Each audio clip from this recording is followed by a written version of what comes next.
जब अर्थ का अपग्रेड शुरू हुआ और बाकी लोग दूसरी दुनियाओं में शिफ्ट हो गए, मैं अकेला रह गया। यहाँ तक कि गॉड ने भी मेरी एग्जिस्टेंस को नोटिस नहीं किया, सिर्फ इसलिए क्योंकि मेरा बॉडी बाकी लोगों से अलग था। अभी अभी मैंने देखा, स्कूल, रोड्स और मेरा घर सब पूरी तरह से खाली हैं। ऐसा लगा जैसे सब एक ही झटके में गायब हो गए हों और टाइम ही रुक गया हो। मैं कंफ्यूजन खड़ा था, तभी पीछे से एक फेरी आई और उसने सब एक्सप्लेन किया।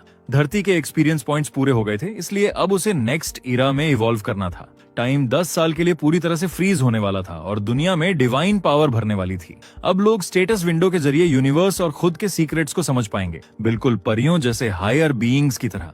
लेकिन अर्थ एक डिस्ट्रक्शन इरा में भी एंटर कर रही थी और इंसानों को विलुप्त होने से बचाने के लिए गॉड ने उन्हें दूसरी दुनियाओं में भेज दिया ताकि वो डिवाइन एनर्जी सीख सकें और रेडी हो सकें।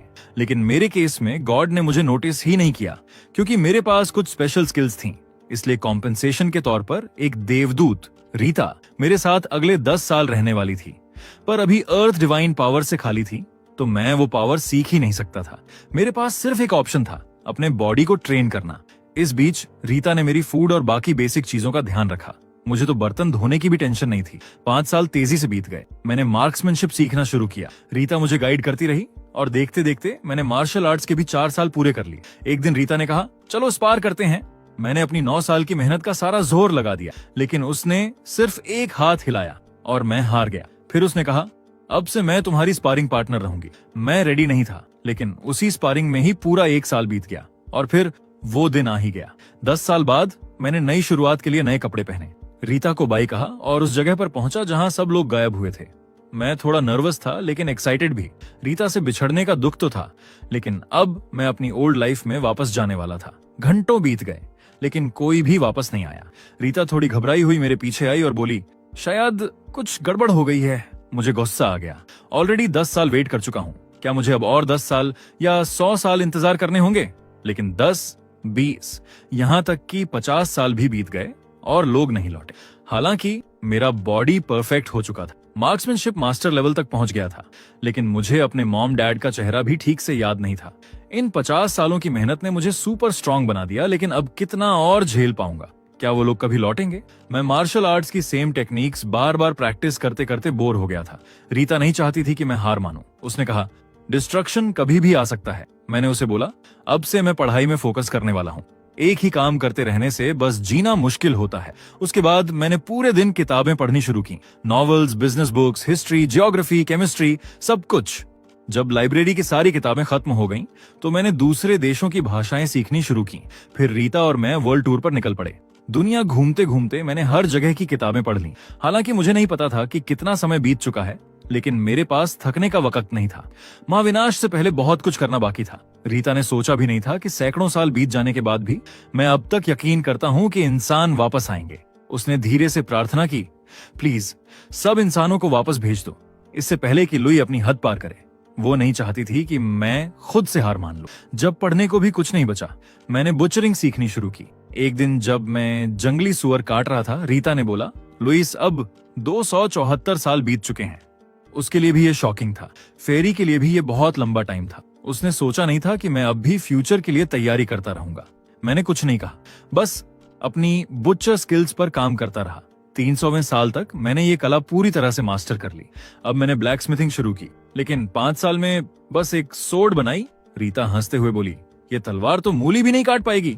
हालांकि उसने मजाक उड़ाया, लेकिन वो इसे यादगार के तौर पर रखना चाहती थी। अगले 50 सालों में मैंने बहुत से वेपन्स बनाए, लेकिन कोई भी उतना सेटिस्फाइंग नहीं था। फाइनली 1 सेंचुरी के बाद मैंने एक परफेक्ट स्पीयर बना लिया। अब मेरे पास बुचर, ब्लैकस्मिथ और मार्शल आर्टिस्ट तीनों की मास्टर स्किल्स थीं। अब साल और महीनों की गिनती मैंने छोड़ दी थी। सौभाग्य से रीता हमेशा साथ थी, लेकिन इंसानों के ना आने से अब वो भी टेंशन में थी। अगर लुइस अपनी लिमिट्स पार कर गया तो वो चाहती थी कि मेरे लिए कुछ नया हो। लंबे सोच के बाद उसे समझ आया, शायद लुइस ने अब तक एक ही चीज फील नहीं की, प्यार। ये सोचते ही उसका फेस रेड हो गया। क्या मैं पागल हो रही हूँ? एक फेरी के माइंड में ऐसे थॉट्स? लेकिन फिर उसने सोचा, अगर लुई तैयार होता तो मुझे कोई दिक्कत नहीं होती। तभी मुझे कुछ अजीब सा फील हुआ। मैंने रीता को बुलाया। वो थोड़ी कंफ्यूज्ड दिख रही थी। मैंने उसकी कमर पर बंधी उस सोर्ड की तरफ इशारा किया। ये वही तलवार थी जिसे उसने यादगार के तौर पर रखा था। लेकिन अचानक वो तलवार खुद खुद हवा में उड़ने लगी। घबराई हुई रीता उसे पकड़ने के लिए दौड़ी। तभी मेरे कपड़े उस दिन जैसे हो गए जब टाइम रुका था और सब कुछ धीरे धीरे अपनी रियल स्टेट में लौटने लगा। रीता ने भगवान से प्रार्थना की कि वह यह तलवार न ले, लेकिन जब उसने नीचे देखा तो पाया कि डिस्ट्रक्शन एरा शुरू हो चुका था। वो भी ऊपर उठने लगी। वो मुझे प्रॉपरली गुड बाय कहना चाहती थी, लेकिन भगवान की पावर के सामने वो कुछ नहीं कर पाई। इन हजारों सालों में हमारे बीच बहुत डीप बॉन्ड बन चुका था। जाते जाते उसका लास्ट लाइन था, हम एक बार भी किस तक नहीं कर पाए, और मैं चुपचाप उसे दूर जाते देखता रहा। रीता के जाने के बाद मैं सच में बहुत उदास हो गया। तभी मुझे उसकी बात याद आई। उसने खुद को एक फेरी यानी परी बताया था, एक हायर बीइंग। तो क्या इसका मतलब ये है कि अगर मैं भी कोई हायर बीइंग बन जाऊं तो शायद मैं उसे दोबारा देख सकूं? अब जब दुनिया का रीसेट खत्म हो चुका था, लोग धीरे धीरे वापस आने लगे। मेरी आंखें खुली तो देखा मैं लोगों की भीड़ में खड़ा हूं, और तभी मेरे सामने भी एक स्टेटस विंडो पॉपअप हुई। हर कोई अपने पिछले 10 साल के एक्सपीरियंस के बारे में बात कर रहा था। यानी उनके पास 10 साल की डिवाइन पावर की ट्रेनिंग थी, और मैं 1000 साल पीछे रह गया था। लेकिन उस वक्त मैं बस अपने मम्मी पापा से मिलना चाहता था। मुझे याद भी नहीं था कि वो कैसे दिखते हैं। जब मैं घर पहुंचा तो मुझे एक जानी पहचानी आवाज सुनाई दी, और माँ को देखते ही सारी यादें ताजा हो गईं। 1000 साल बाद भी उनके साथ बैठना वैसा ही लगा जैसे पहले था। डिनर का सीन बिल्कुल नॉर्मल था, बस एक फर्क था। उनकी बातें अब दूसरी दुनिया के एक्सपीरियंस पर फोकस्ड थी। जब उन्होंने मुझसे पूछा कि मैं कैसा हूं तो मैंने टाल दिया, बस कहा चिंता मत करो। उन्होंने बताया कि ज्यादातर लोग डिवाइन पावर कंट्रोल नहीं कर पा रहे, भले ही उन्हें 10 साल मिल गए। रात में काफी देर तक उनसे बातें करने के बाद मैं अपने कमरे में गया, और तभी देखा मैंने जो भाला 100 साल में बनाया था वो अब भी वहीं रखा था, शायद रीता की वजह से। अच्छा है, अब मुझे मॉन्स्टर्स से लड़ते समय नए वेपन्स ढूंढने की जरूरत नहीं पड़ेगी। मैंने स्टेटस विंडो खोली और देखा कि इस भाले का अटैक पावर 800 पॉइंट्स था। मुझे नहीं पता था कि ये ज्यादा है या कम, इसलिए मैंने ऑनलाइन उन लोगों की दी गई जानकारी खोजनी शुरू की जो दूसरी दुनिया से लौटे थे। मैंने पहले लेवल्स के बारे में जानकारी इकट्ठा की। लेवल 1 से 5 तक नॉर्मल इंसानी स्तर था।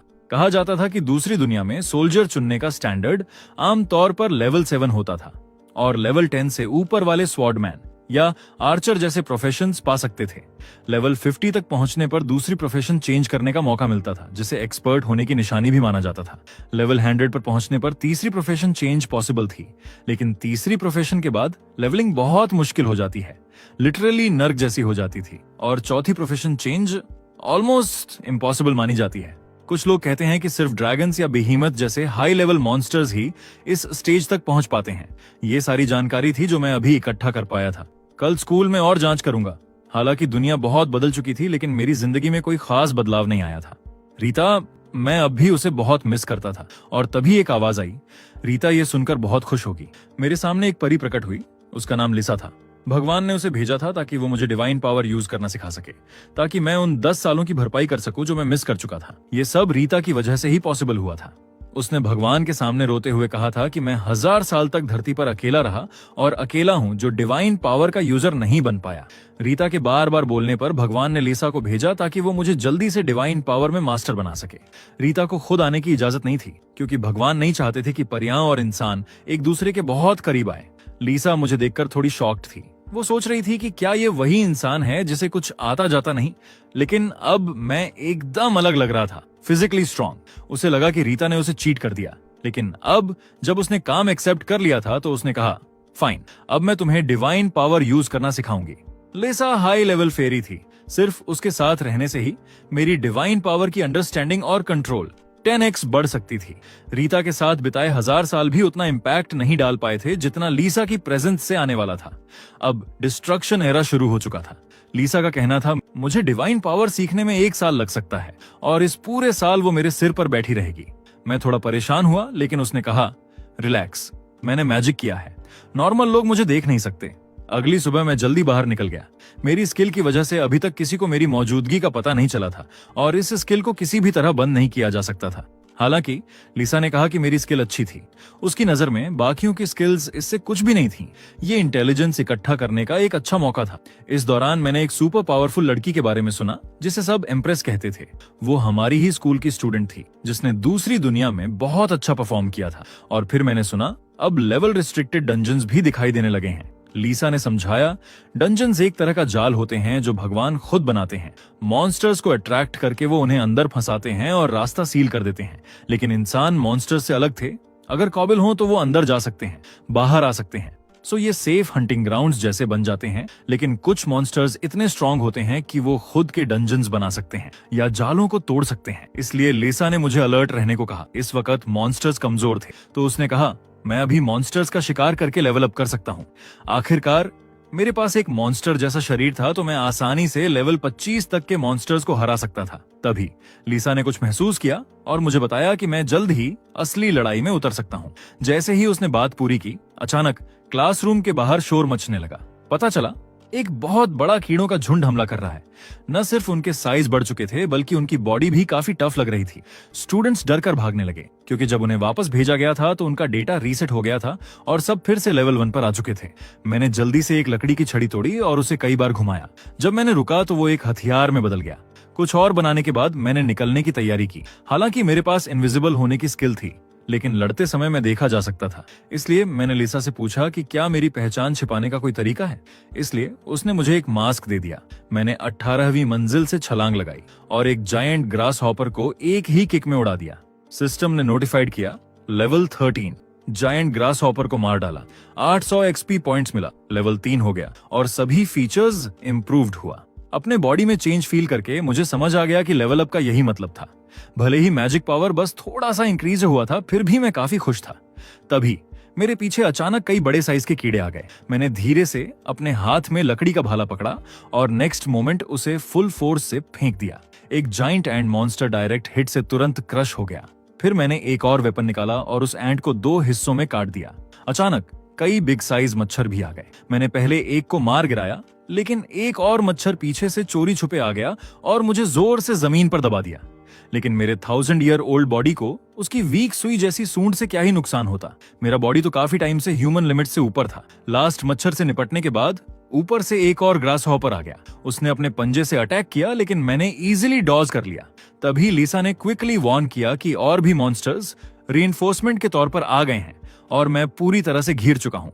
लेकिन मुझे जरा भी डर नहीं लगा। मैंने अपना वेपन उठाया और पागलों की तरह इन मॉन्स्टर्स को मारना शुरू कर दिया। मेरा लेवल अब 6 तक पहुंच चुका था। लेकिन तभी अचानक आसमान से बिजली गिरी और सारे मॉन्स्टर्स जलकर राख हो गए। मेरे सामने एक लड़की खड़ी थी, मास्क पहने हुए, और उसकी उंगलियों पर बिजली चमक रही थी। जब मैं सोच रहा था कि क्या ये मैजिक था, लिसा ने मुझे ध्यान भटकाने से मना किया। लिसा ने मुझसे कहा, फोकस करो और बाकी बचे मॉन्स्टर्स को जल्दी खत्म करो। मेरे पास वाली लड़की इलेक्ट्रिक अटैक्स का यूज करके धीरे धीरे बाकी बचे हुए मॉन्स्टर्स को खत्म कर रही थी। लगातार ऐसे थंडर अटैक्स करने के लिए उसकी डिवाइन पावर बहुत ज्यादा होनी चाहिए। वो शायद लगातार लेवल अप भी कर रही थी, क्योंकि हर बार जब आप लेवल अप करते हो तो आपका स्टेमिना रिकवर हो जाता है और पॉसिबली डिवाइन पावर भी। वैसे भी ये लास्ट मॉन्स्टर था और इसे मारने के बाद मैं लेवल 7 तक पहुंच गया। जब आर्मी हेल्प के लिए वहां पहुंची तो वहां सिर्फ बॉडीज का ढेर पड़ा था और उनके सामने एक आदमी मॉन्स्टर्स के पीछे के पार्ट्स से चीजें निकाल रहा था। लिसा ने कहा कि क्योंकि मैंने बुचरी सीखी थी, मैं मॉन्स्टर्स की बॉडीज को प्रोसेस करके मैजिक स्टोन्स निकाल सकता था। वो मुझे बताएगी कि मॉन्स्टर्स के किन हिस्सों में आमतौर पर मैजिक स्टोन मिलते हैं। जहां कई लोग मेरी स्ट्रेंथ देखकर हैरान थे, मैं तो पहले ही एक मैजिक स्टोन निकाल चुका था। लेकिन जब मैंने पीछे मुड़कर देखा तो देखा कि कई लोग मुझे देख रहे थे और मेरी फोटोज खींच रहे थे। उसी मोमेंट जो लड़की बिजली कंट्रोल कर रही थी वो मेरी तरफ आई। वो चाहती थी कि मैं उसके मॉन्स्टर्स को प्रोसेस करने में हेल्प करूं। यहीं मेरी एम्प्रेस से पहली मुलाकात हुई। उसकी बात सुनकर मैंने मना तो नहीं किया, लेकिन उससे पूछा कि वो इसके लिए मुझे क्या देगी। उसने सीधे सीधे कहा कि अगर मैं बॉडीज प्रोसेस कर दूं तो वो मुझे शवों का 40% दे देगी। ये सुनकर मैं खुशी से मान गया। आसपास के लोगों से मुझे पता चला कि वो लड़की असल में एम्प्रेस ही थी। उसकी पावर उतनी ही स्ट्रांग थी जितनी अफवाहों में सुनी थी। थोड़ी देर में डिसमेंटलिंग पूरा हो गया और एम्प्रेस ने सक्सेसफुली एक मैजिक स्टोन और कई मटेरियल्स कलेक्ट कर लिए। मैंने अपना हिस्सा उठाया और निकलने की तैयारी करने लगा, जबकि बाकी सब लोग अभी भी एम्प्रेस की पावर में खोए हुए थे। लिसा ने कहा कि टेंशन मत लो, क्योंकि फाइट खत्म होने के बाद इनविजिबिलिटी एक्टिवेट हो गई थी और लोगों को अचानक लगा कि मैं गायब हो गया हूँ। हर किसी ने सोचा कि मैं बहुत तेज चला गया, लेकिन असल में मैं उनके ठीक पीछे खड़ा था। हालांकि ये वही सिचुएशन थी जिसे मैं सबसे ज्यादा देखना चाहता था। फिर भी मुझे थोड़ा दुख हुआ। घर लौटने के बाद मैंने जो मटेरियल्स मिले थे उनसे कुछ डिफेंसिव इक्विपमेंट बनाने का प्लान किया, लेकिन शायद आर्मर के लिए मटेरियल्स पूरे नहीं थे। गुड थिंग ये थी कि जो रिस्ट और नी गार्ड्स मैंने बनाए वो काफी अच्छे थे। हालांकि लिसा ने मुझे याद दिलाया कि मॉन्स्टर मटेरियल से गियर बनाना थोड़ा कॉम्प्लिकेटेड होता है और बाद में किसी प्रोफेशनल क्राफ्ट्समैन को ढूंढना ज्यादा रिलायबल रहेगा। पर मुझे इस बात का पूरा भरोसा था, क्योंकि अब धरती पर सबसे बेहतरीन कारीगर शायद मैं ही था। ये देखकर लिसा फिर से चुप हो गई। क्या ये वाकई वही इंसान था जो कुछ भी नहीं कर सकता था, जैसा कि रीता ने बताया था? अब वो वापस जाकर रीता को एक्सपोज करना चाहती थी, लेकिन क्योंकि अब चीजें इस मोड पर आ चुकी थीं, लिसा ने कहा कि अगर मुझे डिवाइन पावर टेक्निक्स के बारे में जानना है तो पहले ये समझो, ये टूल्स को स्पेशल पावर्स देने के लिए मैजिक स्टोन या बाकी डिवाइन पावर क्रिस्टल्स यूज करने की टेक्निक थी। ये कुछ वैसा ही था जैसे अर्थ पर ब्लैकस्मिथिंग होती है, बस ये उससे ज्यादा एडवांस्ड लेवल का था। डिवाइन पावर से स्ट्रॉन्ग इक्विपमेंट बनाने की ये टेक्निक सुनकर मैं एक्साइटेड हो गया और लिसा को पकड़ लिया और उसे सिखाने की रिक्वेस्ट की। मेरे सडन एक्शन से लिसा थोड़ा शॉक हो गई। मुझे थोड़ा दूर हटाकर उसने कहा, ठीक है, मैं तुम्हें सिखाऊंगी। फिर लिसा ने कहा कि सीखने से पहले मुझे जरूरी मटेरियल्स और मैजिक स्टोन्स या ऐसे डिवाइन पावर क्रिस्टल्स रेडी करने होंगे जिनके प्रॉपर्टीज मैजिक स्टोन जैसी हों। जब मैंने पूछा कि डिवाइन पावर क्रिस्टल्स क्या होते हैं, तो उसने ड्रैगन के हार्ट्स का एग्जाम्पल दिया, जिनमें बहुत भारी मात्रा में डिवाइन पावर होती है। एक बार जब टूल का प्रोटोटाइप बन जाता है तो मैजिक स्टोन को पीस कर उसकी सरफेस पर लगाया जाता है। ये था सबसे बेसिक डिवाइन पावर इक्विपमेंट। इसके बाद आती थी स्पेशल एबिलिटीज देने वाली टेक्निक। चूंकि मैं डिवाइन पावर कंट्रोल नहीं कर सकता था, अब लिसा को लगा कि मैं शायद ये बना नहीं पाऊंगा, लेकिन मैंने हार नहीं मानी और डिसाइड किया कि पहले ट्राई करता हूँ। ये देखकर लिसा ने मुझे एक नई मेथड भी बताई। वो थी लार्ज क्वांटिटी में मैजिक स्टोन्स यूज करके डिवाइन पावर को मॉडिफाई करना। मतलब मैजिक स्टोन्स या डिवाइन पावर को कंज्यूम करके वेपन्स में फायर या आइस जैसी स्पेशल पावर्स देना। ये ऐसे इफेक्ट्स भी दे सकता था जैसे कि जब वेपन किसी अटैक को ब्लॉक करे तो यूजर का स्टेमिना धीरे धीरे रिकवर हो। किस वेपन में क्या पावर देनी है, ये पूरी तरह कारीगर की इच्छा पर डिपेंड करता था।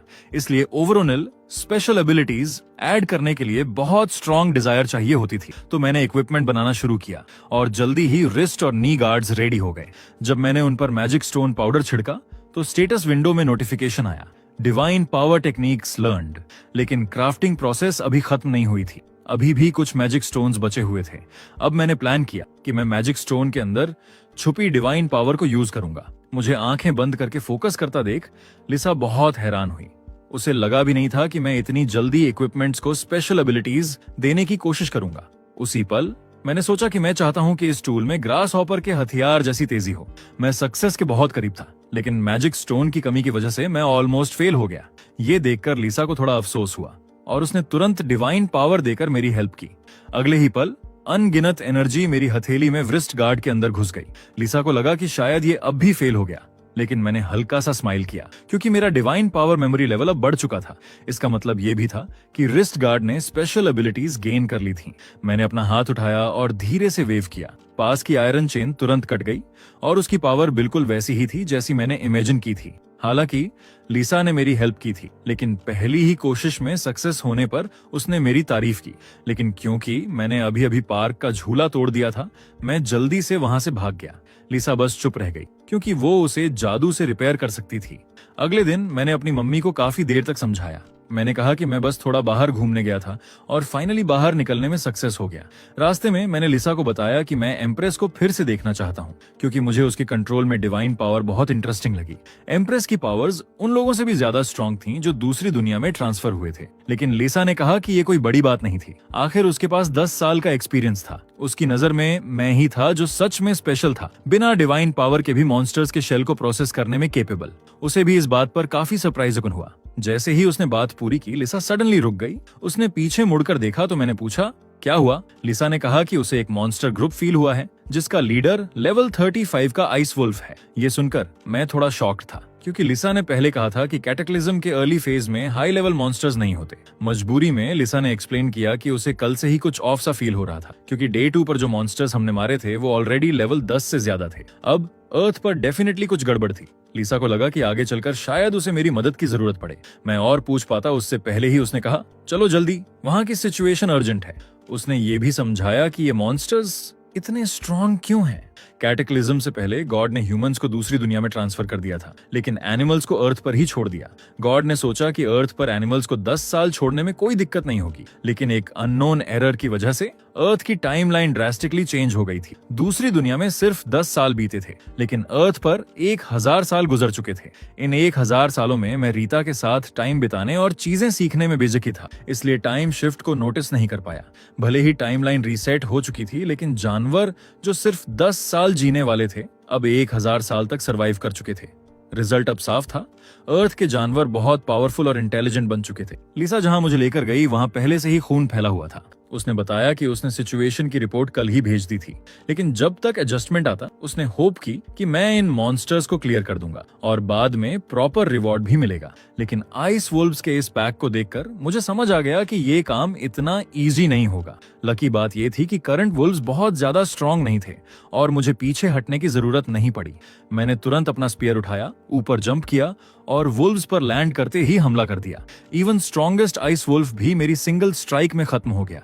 कल के लेवल अप की वजह से मेरी स्ट्रेंथ बहुत बढ़ चुकी थी। साइड पर लगभग 70 मॉन्स्टर्स थे। लीडर की मौत के बाद भी बाकी वुल्व्स ने हार नहीं मानी, लेकिन बाकी छोटे मॉन्स्टर्स तो मेरे लिए और भी आसान थे। जब मैं उन्हें मार ही रहा था, पीछे से चीखने की आवाजें आने लगी। कुछ लोग जो टाइमली एस्केप नहीं कर पाए अब वुल्व्स से घिरे हुए थे। दूसरी दुनिया के सेफ हंटिंग जोन्स के उल्टे यहाँ के वुल्व्स रियल थे और लेवल रिसेट लोग मैजिक यूज करके भी रेजिस्ट नहीं कर पा रहे थे। राइट मोमेंट पर मैंने अपना स्पीयर लेकर उन्हें बचाने के लिए डैश मारा। सिर्फ एक स्विंग में 2 वुल्व्स को मार गिराया। लेवल अप करते हुए मैं लेवल 9 तक पहुंच गया, लेकिन फिर रुक गया क्योंकि ये मेरा कोई प्रोफेशन नहीं था। मैं लेवल 10 तक नहीं पहुंच सकता था, लेकिन किस्मत से एक्स्ट्रा एक्सपी स्टोर हो रहा था। जब मैंने लोगों को बचाया तो साइड के कुछ लोग मुझे पहचान गए। मैं वही एस यूनिवर्सिटी का कल का मास्क वाला आदमी था, लेकिन उन्होंने जो टाइटल दिया वो थोड़ा वियर्ड था। एस यूनिवर्सिटी का प्रोक्टोलॉजिस्ट, एक speed based powerful warrior. Honestly ये सुनकर मैं थोड़ा ऑकवर्ड फील कर रहा था और लिसा मेरा मजाक उड़ाने से पीछे नहीं रही। वुल्व्स को मारते वक्त एक सरप्राइजिंग चीज हुई। एक ग्रे वुल्फ ने एक्चुअली एक आदमी को हॉस्टेज बना लिया। उसके स्मूथ मूव्स को देखकर लिसा ने गेस किया कि शायद उसने पहले भी ऐसा किया है, लेकिन ट्रू पावर के सामने ऐसी ट्रिक्स यूजलेस थीं। बोलते बोलते मेरा स्पीयर ऑलरेडी ग्रे वुल्फ की चेस्ट में जा चुका था। अब मेरे पास कोई वेपन नहीं था और वुल्व्स का पैक मुझ पर हमला करने की तैयारी कर चुका था। बट लिसा की ट्रेनिंग के कारण मेरा कॉम्बैट सेंस हाई था। वुल्व्स एक एक करके गिरने लगे। कुछ ही देर में मैंने 70 से ज्यादा वुल्व्स को खत्म कर दिया था। अब बारी थी हार्वेस्टिंग की, लेकिन स्पीयर इस काम के लिए अनकंफर्टेबल था। सो मुझे फ्यूचर में एक स्पेशल बुचर्स नाइफ बनाना होगा। इस बार इतने सारे कॉर्प्सेस थे कि मैं अकेले हैंडल नहीं कर सकता था। इसलिए मैंने आने वाली आर्मी से बात की कि वो लोग मैजिक स्टोन छोड़कर बाकी मटेरियल खरीद लें।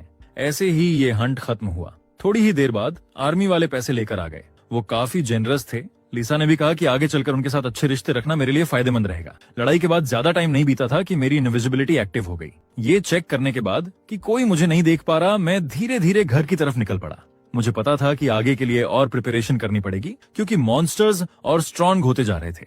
घर पहुंचने के बाद लिसा के गाइडेंस में मैंने स्टेटस विंडो खोली। अब प्रोफेशन चुनने का टाइम था। बहुत सारे ऑप्शंस थे। सबसे पहले मैंने असैसिन को रिजेक्ट कर दिया क्योंकि मेरे पास इनविजिबिलिटी पहले से ही थी।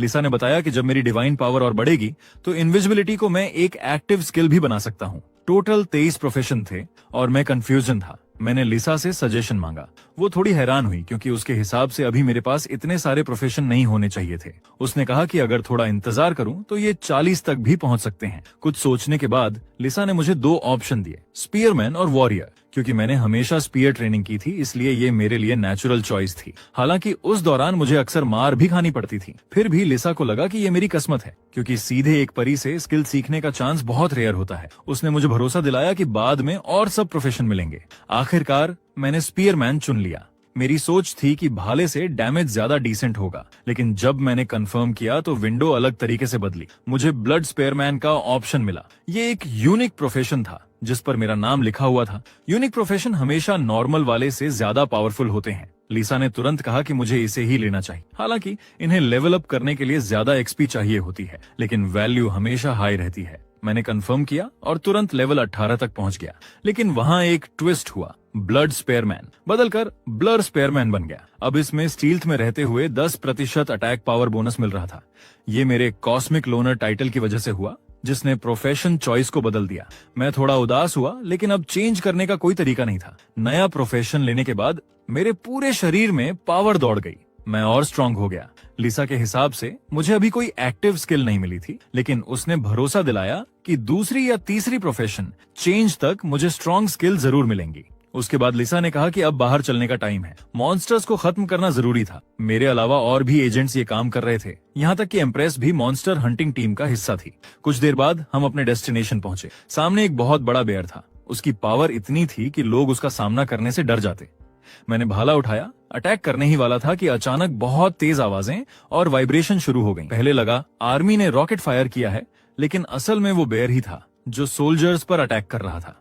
बेयर को सोल्जर्स के हमले से कुछ खास फर्क नहीं पड़ रहा था। न्यूज में भी आया था कि सरकार ने कई पावर यूजर्स को बुलाया है, लेकिन वो अभी तक पहुंचे नहीं थे। सोल्जर्स ज्यादा देर टिक नहीं पाएंगे, ये देखकर मैंने मास्क पहना और सही टाइम का इंतजार करने लगा। मेरी इनविजिबिलिटी स्किल से 10% अटैक बोनस मिलता है और स्पीयर टेक्निक से भी 10%।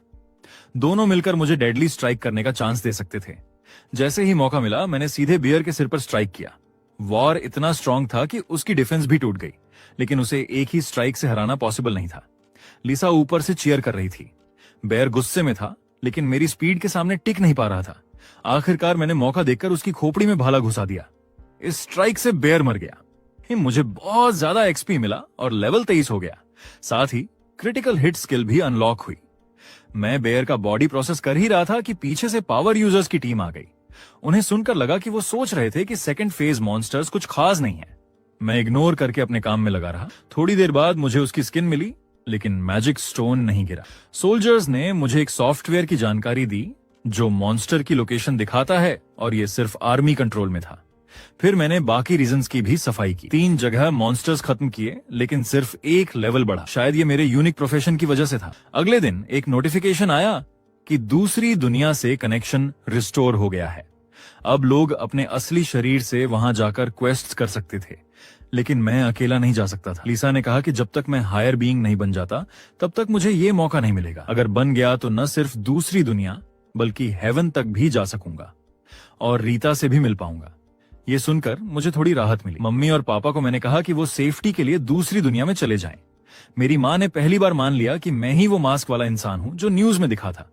आखिरकार वो लोग चले गए और लिसा को भी वापस जाना पड़ा अपने काम पूरे करने। कुछ दिन बाद लिसा लौटी और अपने असली रूप में सामने आई। उसने मुझे टास्क रिवॉर्ड दिया, +1 सभी एट्रीब्यूट्स और इटर्नल फ्लेम। लिसा ने बताया कि ये फ्लेम कभी बुझती नहीं और ये रीता ने मेरे लिए चुनी थी। ये सुनकर मुझे बहुत अच्छा लगा। फिर लिसा ने सच बताया कि धरती के मॉन्स्टर्स स्ट्रांग क्यों हो रहे हैं। असल में भगवान ने टाइम रोकने के लिए अपनी पावर का इस्तेमाल किया, जिसकी वजह से सब क्रिएचर्स और ज्यादा पावरफुल और वायलेंट हो गए। इसके बाद उसने मुझे नया मिशन दिया, एक डिस्ट्रक्शन ट्रैप बनाना। ये मॉन्स्टर्स को अट्रैक्ट करेगा और डंजन की तरह फंसाकर खत्म कर देगा। लिसा ने मटेरियल्स दिए जिनमें बड़े बड़े मैजिक स्टोन्स और रेयर मेटल्स थे। साथ ही हेवन के बेस्ट इक्विपमेंट्स और एक डिटेल्ड ब्लूप्रिंट भी मिला। ये देखकर मेरी फॉर्जिंग की इच्छा जाग उठी। मैंने तैयारी की और इटर्नल फ्लेम जलाकर सबसे बड़े मैजिक स्टोन को उसमें डाल दिया। जब आग की लपटों ने मैजिक स्टोन को पूरा घोल दिया तो मैंने अपना हथौड़ा निकाला और उसे 72 बार मारा।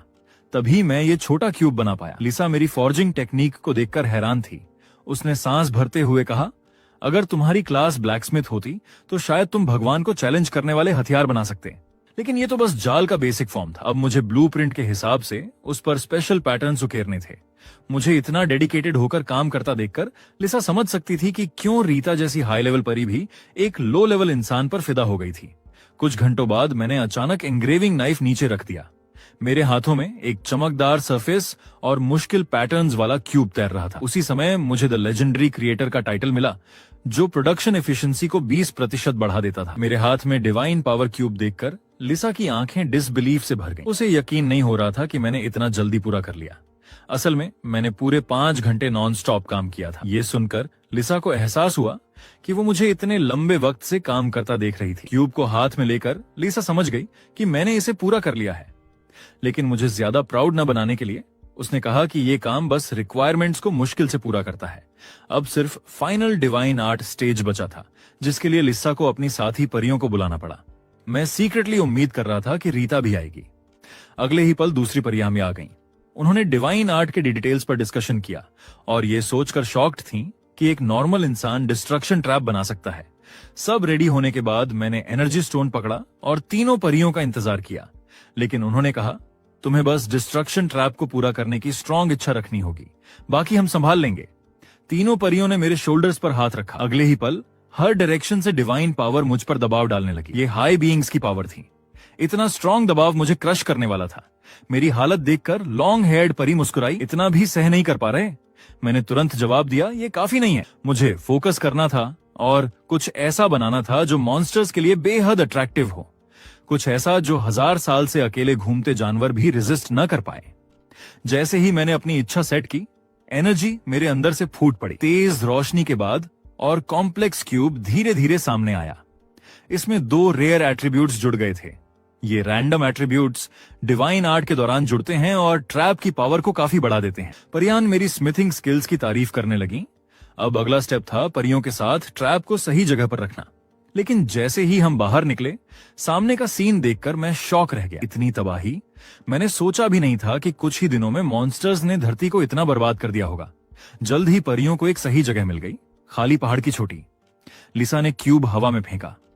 डिवाइन क्यूब ने तुरंत स्ट्रॉन्ग एनर्जी रिलीज की, लेकिन अगले ही पल क्यूब धूल में बदल गया। फिर एक वायलेंट वाइब्रेशन हुआ। उसी समय मॉन्स्टर्स जैसे किसी चीज से अट्रैक्ट हुए और ट्रैप की तरफ पागलों की तरह दौड़ने लगे। परियां इस तरह के ट्रैप को डंजन कहती थी। इफेक्ट उम्मीद से कहीं ज्यादा था। लॉन्ग हेड परी ने फिर से मेरे ट्रैप बनाने के स्किल्स को कंफर्म किया। लिसा ने बाकी जगहों पर भी डंजन एक्टिवेट किए, लेकिन पुराने वाले अब काम के नहीं थे। उसने मेरे बनाए डंजन की खुशबू मैजिक से उनमें ट्रांसफर कर दी थी। उनसे बात करने के बाद मैंने नीचे मौत की ओर भागते मॉन्स्टर्स को देखा और थोड़ा सैड फील किया। वो भी मेरी तरह 1000 साल सरवाइव कर चुके थे, लेकिन आखिरकार परियों और भगवान द्वारा इजीली कंट्रोल किए जा रहे थे। इंसान भी ऐसे ही थे। हमारे पास रेजिस्ट करने का कोई चांस नहीं था और हमें सीधा दूसरी दुनिया में फेंक दिया जाता था। हम सब भगवान के हाथों के खिलौने थे। एक गलती ने मुझे 1000 साल तक धरती पर अकेला छोड़ दिया। इन 1000 सालों में रीता के बिना मैं पागल हो जाता, लेकिन अब रीता भी पास नहीं थी। इसलिए मुझे स्ट्रांग बनना था, इतना स्ट्रांग कि कोई मुझे मैनिपुलेट ना कर सके, ताकि एक दिन मैं पूरी तरह आजादी पा सकूं। डंजन बनने के बाद लिसा अपने छोटे फॉर्म में वापस आ गई। असल में धरती को स्टेबल करने के लिए 27 और डंजन्स चाहिए थे, लेकिन परियां पहले ही लौट चुकी थीं। लिसा ने समझाया, इस तरह के डिस्ट्रक्शन ट्रैप बनाने में बहुत ज्यादा मैजिक पावर लगती है। पहले वाली तीनों परियों की मैजिक खत्म हो चुकी है और रिकवर होने में कई दिन लगेंगे। मैंने पूछा, क्या दूसरी परियां भी आ सकती हैं, जैसे रीता? ये सुनते ही लिसा ने मेरा कंफ्यूजन खत्म कर दिया। रीता बहुत बिजी है, उसने तुम्हारे लिए बहुत काम किया है, इसलिए अभी धरती पर नहीं आ सकती। रीता के बारे में जानकर मैं अपने वर्कशॉप बेस पर लौटा और कुछ इनिशियल काम करने का सोचा। वहां पहुंचकर मैं मोटिवेट हो गया। मैंने ठान लिया कि आज पहले कुछ ट्रैप्स बनाऊंगा और बाद में फेरीज के आने पर उन्हें परफेक्ट करूंगा। लेकिन उसी समय लिसा टेबल पर रखी मटेरियल्स पर ध्यान देने लगी। मेरे परफॉर्मेंस को देखकर उसने मुझे छोटा गिफ्ट देने का सोचा। उसने मैजिक से मेरे पास की एनिमल हाइड्स की क्वालिटी अपग्रेड कर दी। इन परफेक्ट हाइड्स को देखकर मेरी स्मिथिंग की इच्छा ट्रैप बनाने से ऊपर निकल गई। मैंने हाइड्स नापकर ग्लव्स और बूट्स बनाने का डिसाइड किया। कुछ हैमरिंग और प्रोसेसिंग के बाद मुझे रेयर आइस वुल्फ ग्लव्स और लेदर बूट्स मिले। डिफेंसिव गियर बहुत सफोकेटिंग होते हैं, इसलिए मैंने इसमें वेंटिलेशन एट्रीब्यूट ऐड कर दिया। लिसा मेरी स्पीड देखकर हैरान थी। उसने सोचा भी नहीं था कि मेरे स्किल्स इतनी तेजी से इंप्रूव हो रहे हैं। अगला स्टेप था बेयर के खाल से आर्मर बनाना। लिसा मुस्कुराकर सैटिस्फाइड बैठी थी, जबकि मैं काम कर रहा था। उसने सोचा भी नहीं था कि मैं पूरा दिन काम करूंगा। एक फेरी होते हुए भी उसे नींद आने लगी, लेकिन मैं रुकने वाला नहीं था, क्योंकि आर्मर लाइफ सेविंग इक्विपमेंट था। कुछ घंटों बाद मेरी तेज आवाज से लिसा उठ गई। अब unique great bear hide armour तैयार था। लेकिन मैं यहीं नहीं रुका। मैंने इसमें स्पेशल अटैक सिस्टम जोड़ने का सोचा। आइस वुल्फ के दांत और बोन से आर्मर एनहांस किया। अब आर्मर की एट्रीब्यूट्स दोगुनी हो गई और उसमें हिडन स्किल भी आ गई। अगर लड़ाई में मुझ पर हमला होता तो आर्मर खुद थॉर्न्स निकालकर काउंटर अटैक करता। लिसा ने नोटिस किया कि मुझे ऐसे वेपन्स और आर्मर्स पसंद हैं जो ब्लेड्स या स्पाइक्स ग्रो करते हैं। एनहांस होने के बाद आर्मर को 2 और एट्रीब्यूट्स मिले। अब मटेरियल्स ऑलमोस्ट खत्म हो चुके थे, सिर्फ कुछ बोन्स बची थी। मैंने उनका आधा हिस्सा बोन नाइफ्स बनाने में लगाया ताकि मॉन्स्टर्स के कॉर्पस प्रोसेस कर सकूं। बाकी से अपने लिए नया मास्क बनाया। पूरा इक्विपमेंट पहनने के बाद मुझे इंस्टेंट पावर अप फील हुआ, लेकिन तभी बाहर से हैवी वाइब्रेशंस आने लगे। लिसा ने मैजिक से चेक किया और बताया कि आर्मी मॉन्स्टर्स से लड़ रही है। मेरा चेहरा बदल गया। मेरे एरिया में डंजन तो था, फिर भी मॉन्स्टर्स बाहर थे।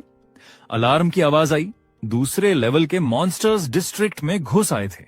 मुझे भाले को अपग्रेड करना पड़ा। मैंने स्पीयर को यूनिक ग्रेड तक एनहांस किया। अब उसमें 20% क्रिटिकल हिट चांस भी आ गया था। पूरी तरह रेडी होकर मैं बैटलफील्ड की ओर निकला। थोड़ी देर में लिसा ने टारगेट देखा। सामने रब्बल के बीच सैकड़ों मीटर लंबा जायंट चीटा खड़ा था। उसने फाइटर जेट को एक ही पंजे से गिरा दिया। टैंक्स और रॉकेट्स का भी उस पर कोई असर नहीं था। अगले ही पल चीटा ने सोल्जर्स पर जंप किया। मुझे लगा था सब ऑलरेडी दूसरी दुनिया भेज दिए गए होंगे, लेकिन कुछ मिलिट्री और फर्स्ट क्लास प्रोफेशनल्स अभी भी धरती पर लड़ रहे थे। मैंने सोचा, अगर देश और धरती ही खत्म हो जाए तो दूसरी दुनिया में सरवाइव करने का क्या फायदा। मैं खुद को हीरो नहीं मानता, लेकिन अगर मैं लोगों को बचा सकता हूं तो आखिरी पल तक लड़ूंगा। ये सोचकर मैं मॉन्स्टर की तरफ दौड़ा। इसकी पावर पिछले बेयर से कई गुना ज्यादा थी। टैंक्स ने फायर किया, लेकिन उसे बस हल्का दर्द हुआ। गुस्से में मॉन्स्टर ने टैंक उठा लिया और निगलने वाला था। तभी मैं उस पर जंप कर गया। मेरी इनविजिबिलिटी के कारण उसने मुझे नोटिस नहीं किया। मेरा स्पीयर जोर से उसके शरीर में घुसा और क्रिटिकल हिट ट्रिगर हुआ। मुझे लड़ता देख सोल्जर्स का खोया डेयरिंग वापस आ गया। मॉन्स्टर वीक होकर टैंक गिरा देता है, लेकिन फिर मुझे पकड़ने दौड़ा। मैंने तेजी से बचते हुए उसकी चोट का फायदा उठाया। सोल्जर्स ने गोलीबारी शुरू कर दी और मैं उस टैंक की तरफ भागा जिसमें 2 सोल्जर फंसे थे। उन्हें निकालकर मैंने हवा में जंप किया और जमीन पर उतरा। सोल्जर्स ने सांस लेते हुए थैंक यू कहा और बोले कि वो मेरे फैंस बन गए हैं। मॉन्स्टर रिकवर होकर अब मुझे देख रहा था। उसने मुझे अपना पहला टारगेट बनाया। लिसा ने कहा, उसने तुम्हारी एनर्जी लॉक कर दी है, अब इनविजिबिलिटी स्किल काम नहीं करेगी। मैंने कहा, फिक्र मत करो, मैं डायरेक्ट फाइट के लिए रेडी हूं। तभी आसमान से बिजली गिरी और मॉन्स्टर के सिर पर लगी। आ गई एम्प्रेस, वो भी असली रूप में। लेकिन मॉन्स्टर ने अब मुझे टारगेट बनाया। मैं पीछे कूदा, लेकिन उसने मुझे पकड़कर अपने सिर से जोरदार टक्कर मारी।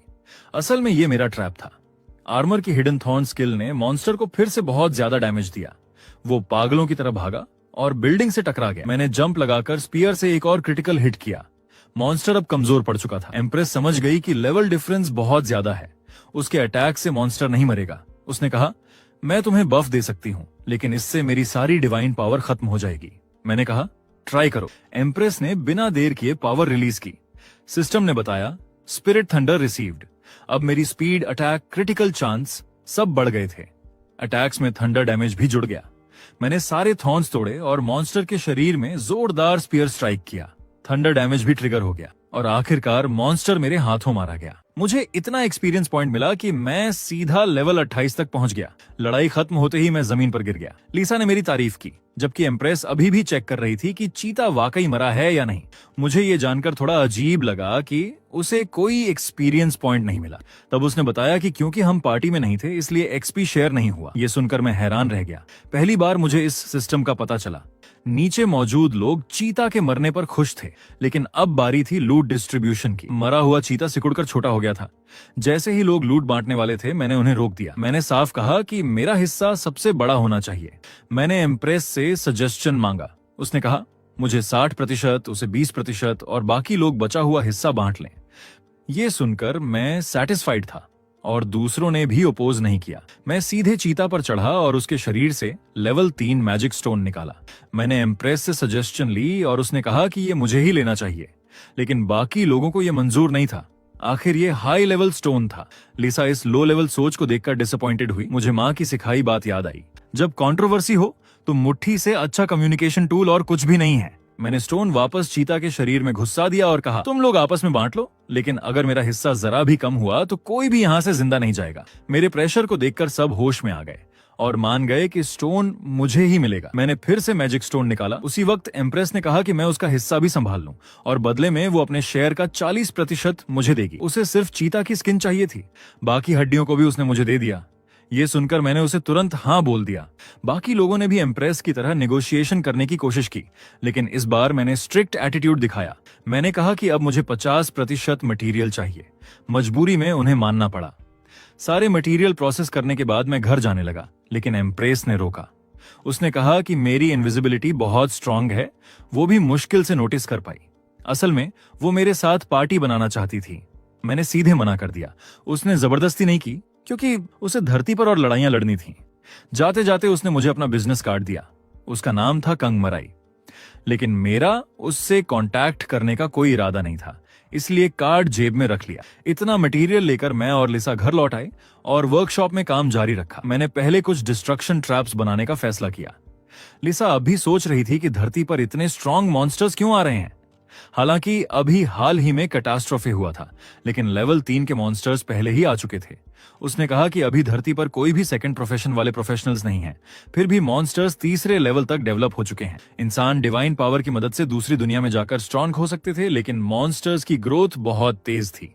मैंने काल्मनेस के साथ कहा, फिलहाल कोई सॉल्यूशन नहीं है, तो जो कर सकते हैं वही करते हैं। हमारी बातों से पता चला कि सिर्फ हमारे देश में ही लेवल 3 मॉन्स्टर्स दिख रहे थे। मैंने अंदाजा लगाया कि ये डिस्ट्रक्शन ट्रैप्स की वजह से हो रहा है।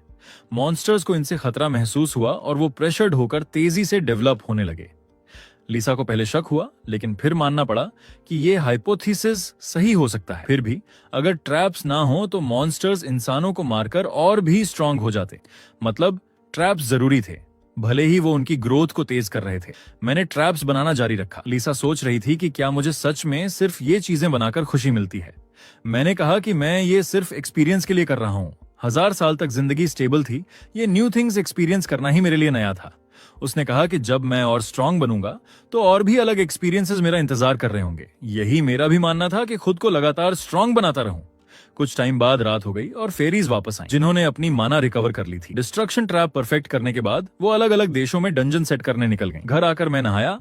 आईने में देखकर लगा कि मेरा शरीर पहले से ज्यादा मस्कुलर हो गया है। मैंने लिसा से पूछा तो उसने कहा कि ये तो हर लेवल अप के साथ बढ़ता ही है। अब समझ आया कि चेहरा भी हैंडसम लगने लगा है। ये सुनकर मैं खुश होकर मसल्स दिखाने लगा। लिसा ने मुझे चिप्स फेंककर टीवी से हटने को कहा। अगले दिन सुबह उठते ही सिस्टम ने नई स्किल दी, रेस्ट। पहले तो मैं इसे हल्के में ले रहा था, लेकिन लिसा बोली कि ये एसएस लेवल डिफिकल्टी वाली स्किल है जिसे उसने भी मास्टर नहीं किया। असल में मैं हर रात बेटर स्लीप टेक्निक्स ट्राई करता था, इसी वजह से ये स्किल मुझे मिल गई। रेस्ट अभी सिर्फ स्लीप रिकवरी बढ़ाता था, लेकिन डेवलप होने के बाद बहुत पावरफुल होगा। लिसा ने बताया कि स्किल्स भी डेवलप हो सकती हैं, जैसे प्रोफेशंस। मेरी स्पीयर स्किल और बैटल स्किल भी अपग्रेड हो सकती थी, लेकिन कंडीशन बहुत हार्ड थी। मुझे लेवल 4 के मैजिक स्टोन चाहिए था, यानी अभी शॉर्ट टर्म में अपग्रेड पॉसिबल नहीं था। लिसा को लगता था कि मेरी लेवलिंग स्लो है, क्योंकि मेरा यूनिक प्रोफेशन ज्यादा एक्सपी कंज्यूम करता है। अभी मैं सबसे स्ट्रांग था क्योंकि 1000 साल की मार्शल आर्ट्स प्रैक्टिस थी, लेकिन बाकी लोग भी धीरे धीरे डिवाइन पावर सीखकर मुझे कैच कर लेंगे। अगर मैंने डिवाइन पावर मास्टर कर ली तो मैं ऐसा मॉन्स्टर बन सकता था जो गॉड को भी चैलेंज करे। 2 दिन बाद माँ मुझे दूसरी दुनिया से ब्रेकफास्ट देने आई और जल्दी लौट गई।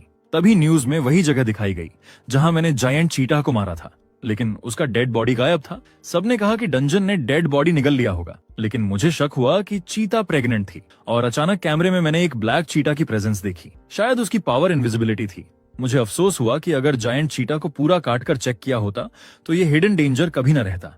इस छिपे हुए खतरे की जड़ उन लोगों में थी जिन्होंने मटेरियल्स के लिए झगड़ा किया और बॉडी को टाइम पर नहीं काटा। लिसा की बातें मेरी जिम्मेदारी को कम नहीं कर सकती थी। मैं अभी भी काफी केयरलेस था। मेरी निराशा देख के लिसा को अचानक लगा कि वो मुझे पूरी तरह से अभी तक समझ ही नहीं पाई है। मुझे आखिर समझ आया कि जब चीता क्लियरली एक होपलेस सिचुएशन में था, तो उसका स्ट्रगल अपग्रेड के लिए नहीं बल्कि अपने पेट में छुपे बच्चे को हाइड करने के लिए था। मैंने पहले बॉडी को पूरा नहीं काटा था, लास्ट का आधा सीन पर मौजूद लोगों के लिए छोड़ दिया था। अब पीछे सोचूं तो चीता का बच्चा डेफिनेटली अपनी इनविजिबिलिटी स्किल का यूज करके अंदर ही छुप गया होगा, और जब मैं चला गया तो लोग लूट के बंटवारे के लिए झगड़ पड़े। इसलिए माँ चीता का बॉडी शायद काफी देर तक पड़ा रहा और बच्चा शायद तभी पैदा हुआ। लेकिन अब लिसा ने और भी खराब रिजल्ट के बारे में सोचा। चीता को मारने में कई लोग शामिल थे। छोटा चीता पैदा होते ही अपनी माँ का बॉडी खा गया और वहाँ कई फर्स्ट लेवल ह्यूमंस मौजूद थे। ये सुनते ही मैं पूरा कांप गया और पूछा, क्या ये छोटा चीता 3rd लेवल का है?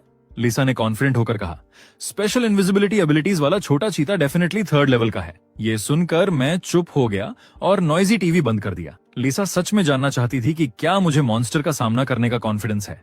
इस पर मैं नेचुरल कॉन्फिडेंस से भरा था। उसकी एबिलिटी भी इनविजिबिलिटी थी और मुझे जरूरी नहीं कि उससे हारना पड़े।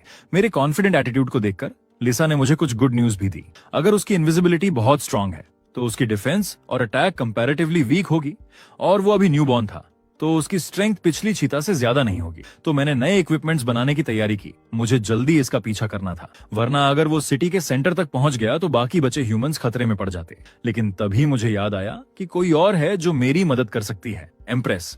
वो मुझे पावरफुल बफ्स दे सकती थी। तो मैंने तुरंत फोन निकाला और उसे कॉल करने की तैयारी की।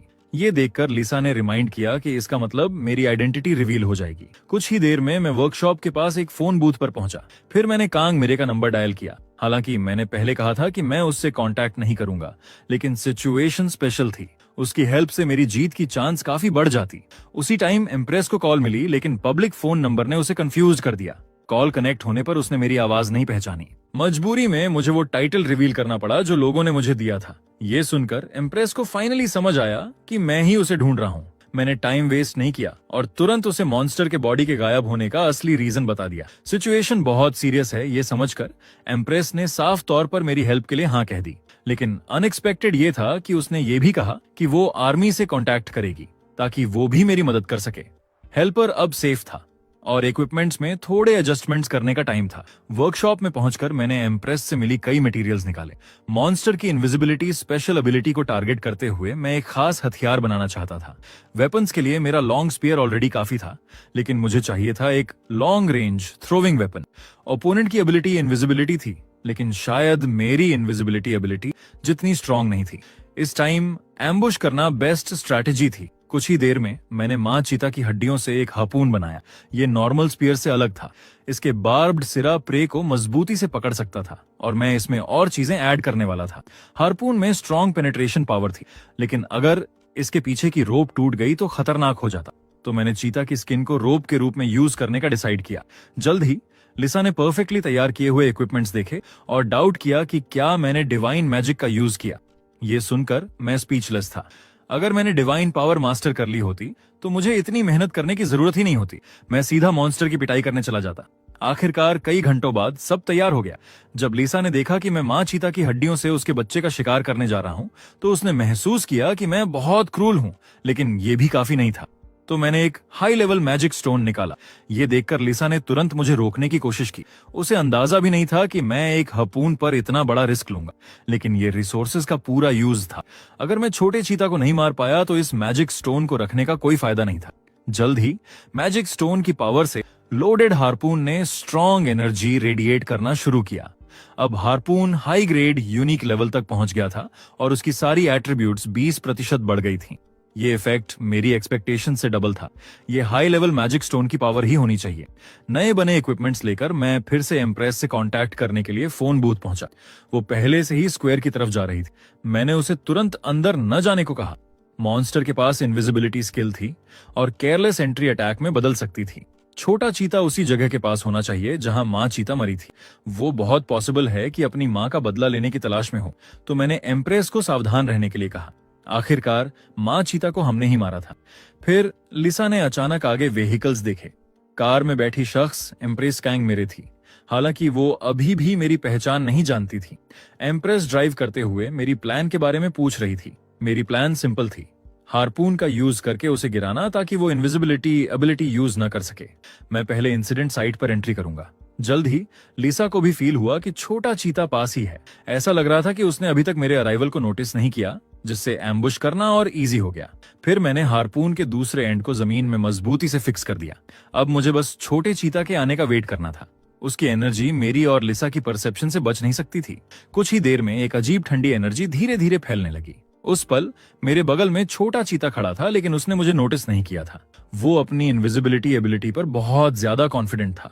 उसे नहीं पता था कि लिसा और मैं पहले ही उसे लॉक कर चुके हैं और इनविजिबिलिटी स्टेट में मेरे पैसिव ने हर एक को 10% डैमेज बोनस दे दिया। अगले ही पल मैंने अचानक हार्पून फेंका।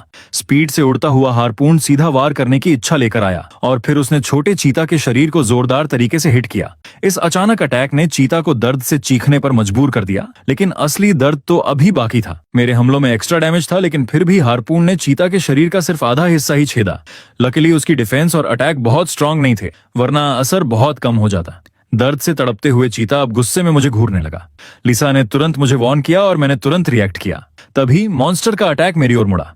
उसकी स्पीड अनबिलीवेबल थी, लेकिन मैं किसी तरह इस वार से बच गया। जैसे ही चीता पीछा करने की तैयारी करने लगा, मेरे फेंके गए हार्पून ने आखिरकार अपना असली काम करना शुरू किया। चीता को महसूस हुआ कि वो आगे नहीं बढ़ पा रहा है, क्योंकि पीछे से हार्पून की रोप ने उसे जकड़ रखा था। उसके शरीर में फंसे बार्ब्स उसे और भी दर्द दे रहे थे।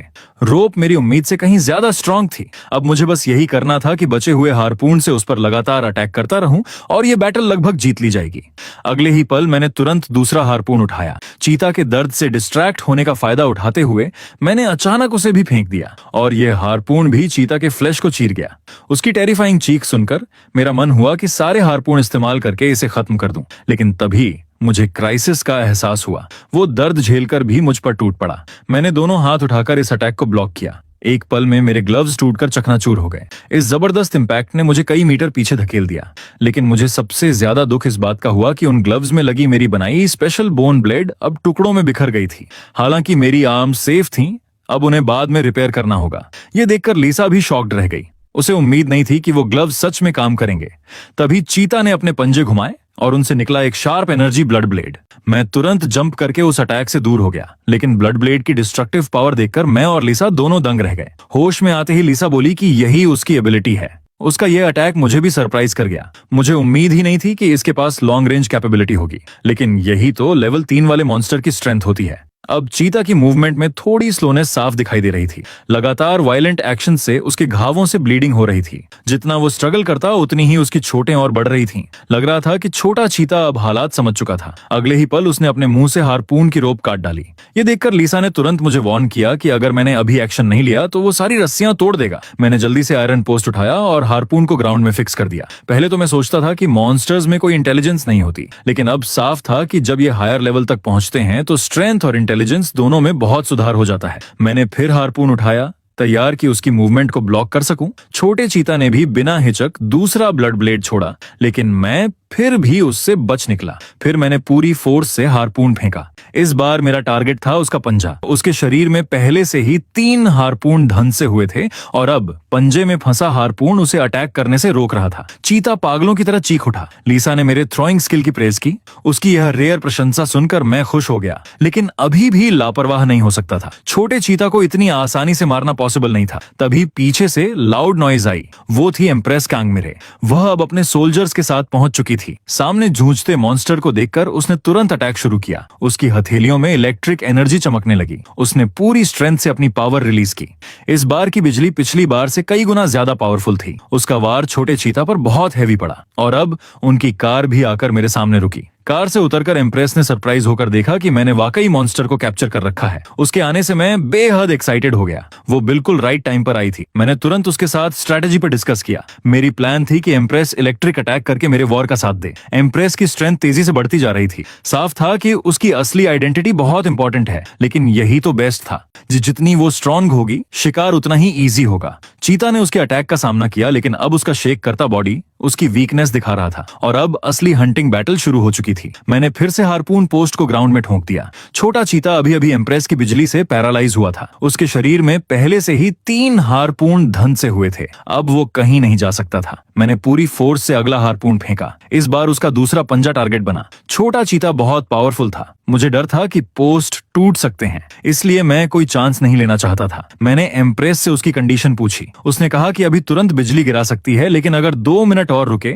तो उसका अटैक और भी स्ट्रांग होगा। मैंने उससे कहा कि 2 मिनट में वार करे, तब तक मैं इस मॉन्स्टर को उलझाए रखूंगा। चीता लगातार अटैक झेलकर भी खड़ा रहने की कोशिश कर रहा था। लीसा और मैं समझ गए थे कि उसकी स्टेमिना अभी पूरी तरह खत्म नहीं हुई है। मैंने फिर हारपून उठाया और अगले ही पल अटैक किया। चीता दर्द से ग्रोंड करने लगा, लेकिन पंजों में दर्द होने के बावजूद उसने फिर कई ब्लड ब्लेड छोड़े। मुझे लगा उसका टारगेट मैं हूँ, लेकिन उन अटैक्स ने आसपास की बिल्डिंग्स और ग्राउंड को हिट किया। जैसे ही मैं सोच रहा था कि वो ऐसा क्यों कर रहा है, तभी ग्राउंड स्ट्रांगली शेक करने लगी। ये उसकी दूसरी एबिलिटी थी, मिनरलाइजेशन। ये देखकर एम्प्रेस ने उसकी पावर रोकने की तैयारी की, लेकिन छोटे चीता ने तुरंत इलेक्ट्रिक फोर्स को भांप लिया और कार पर पागलों की तरह टूट पड़ा। उसके अटैक इतने वायलेंट थे कि एम्प्रेस ब्लॉक हो गई और वो चीता को टारगेट नहीं बना सकी। फिर चीता और भी क्रूर हो गया। उसने जबरदस्ती अपना पैर हारपून से खींच लिया, चाहे उसका शरीर फट क्यों न जाए। उसकी इस रूथलेसनेस ने मुझे हिला दिया, लेकिन मेरी किल करने की चाह और भी स्ट्रांग हो गई। अब उसका पैर फ्री हो चुका था, लेकिन मुझे एम्प्रेस की बिजली से उसके पैरालाइज होने का इंतजार करना था। मैं तुरंत एम्प्रेस की कार की रूह पर कूद गया और पूछा कि क्या उसके पास कोई और हथियार है। तभी पास खड़े सोल्जर ने गन निकालकर पूछा, क्या ये काम करेगी? ये देखकर मैं और एम्प्रेस दोनों साइलेंट हो गए, लेकिन इस टाइम गन बेस्ट ऑप्शन था। मैंने एम्प्रेस से गन मांगी। गन लेकर मैं स्पीड से चीता की ओर भागा। छोटे चीता की सर्वाइवल इंस्टिंक्ट बेहद स्ट्रांग थी। उसका पागलपन बता रहा था कि क्लोज कॉम्बैट बहुत रिस्की है। हार्पून को पकड़ने वाले पोस्ट भी अब ज्यादा देर तक नहीं टिकेंगे क्योंकि उसके मिनरलाइजेशन स्किल ने मिट्टी को ढीला कर दिया था। यही सोचते हुए चीता पहले ही एक पोस्ट से फ्री हो चुका था। रोप अभी भी स्ट्रांग थी लेकिन बिना हार्पून के टूट नहीं सकती थी। पास खड़ी एम्प्रेस बेचैन नजर आ रही थी लेकिन उसके पावरफुल इलेक्ट्रिक अटैक में अभी भी 1 मिनट बाकी था। छोटा चीता तेजी से पागल होता जा रहा था और लगातार अपने मिनरलाइजेशन स्किल को एक्टिवेट कर रहा था। मुझे डर था कि यह पूरी तरह से फ्री हो जाएगा, इसलिए मैंने तुरंत हाथ में गन उठा ली। फिर मैंने उस पर एम किया और बुलेट्स की बारिश कर दी। अनएक्सपेक्टेडली मेरी छोड़ी हुई बुलेट्स ने सच में चीता की आईज को इंजर कर दिया। ये मेरे शूटिंग स्किल के मैक्स लेवल पर पहुंचने की वजह से था। कार में एम्प्रेस भी शॉक्ड रह गई। उसे यहां तक डाउट हुआ कि मेरी गन एनहांस्ड है क्योंकि लेवल 3 मॉन्स्टर्स नॉर्मली किसी भी कंडीशन में गन से हंट नहीं होते। वन पॉसिबिलिटी ये थी कि मेरी टेक्निक ने फायर आर्म को उसकी लिमिट से आगे पुश कर दिया था, लेकिन जल्द ही मेरी फायर पावर छोटे चीते को दबा नहीं पाई और मैंने एम्प्रेस को अर्जेंटली बुलाया। उसने तुरंत जवाब दिया, बस 7 सेकंड और मैं पावरफुल लाइटनिंग अटैक लॉन्च कर सकती हूँ। उसी पल छोटा चीता सभी हार्पून से सक्सेसफुली फ्री हो गया, लेकिन मैंने तुरंत गन फेंक दी। फिर एक हार्पून उठाया और चीता पर जोरदार स्ट्राइक मारा। शार्प पेन ने इसे रिस्पॉन्स देने में हेल्पलेस बना दिया और एम्प्रेस का अटैक फाइनली फुल चार्ज हो गया। अगले ही पल बिजली उसकी फिंगर से फट पड़ी और फिर टेरिफाइंग लाइटनिंग चीता के सर पर गिर गई। एक ही पल में मॉन्स्टर पूरी तरह से थंडर में घिर गया। एम्प्रेस लगातार बिजली जनरेट करती रही लेकिन डाइंग चीता फिर भी एम्प्रेस को मारने की कोशिश कर रहा था। फ्री होने के बाद चीता ने तुरंत अपनी इनविजिबिलिटी एबिलिटी एक्टिवेट कर ली।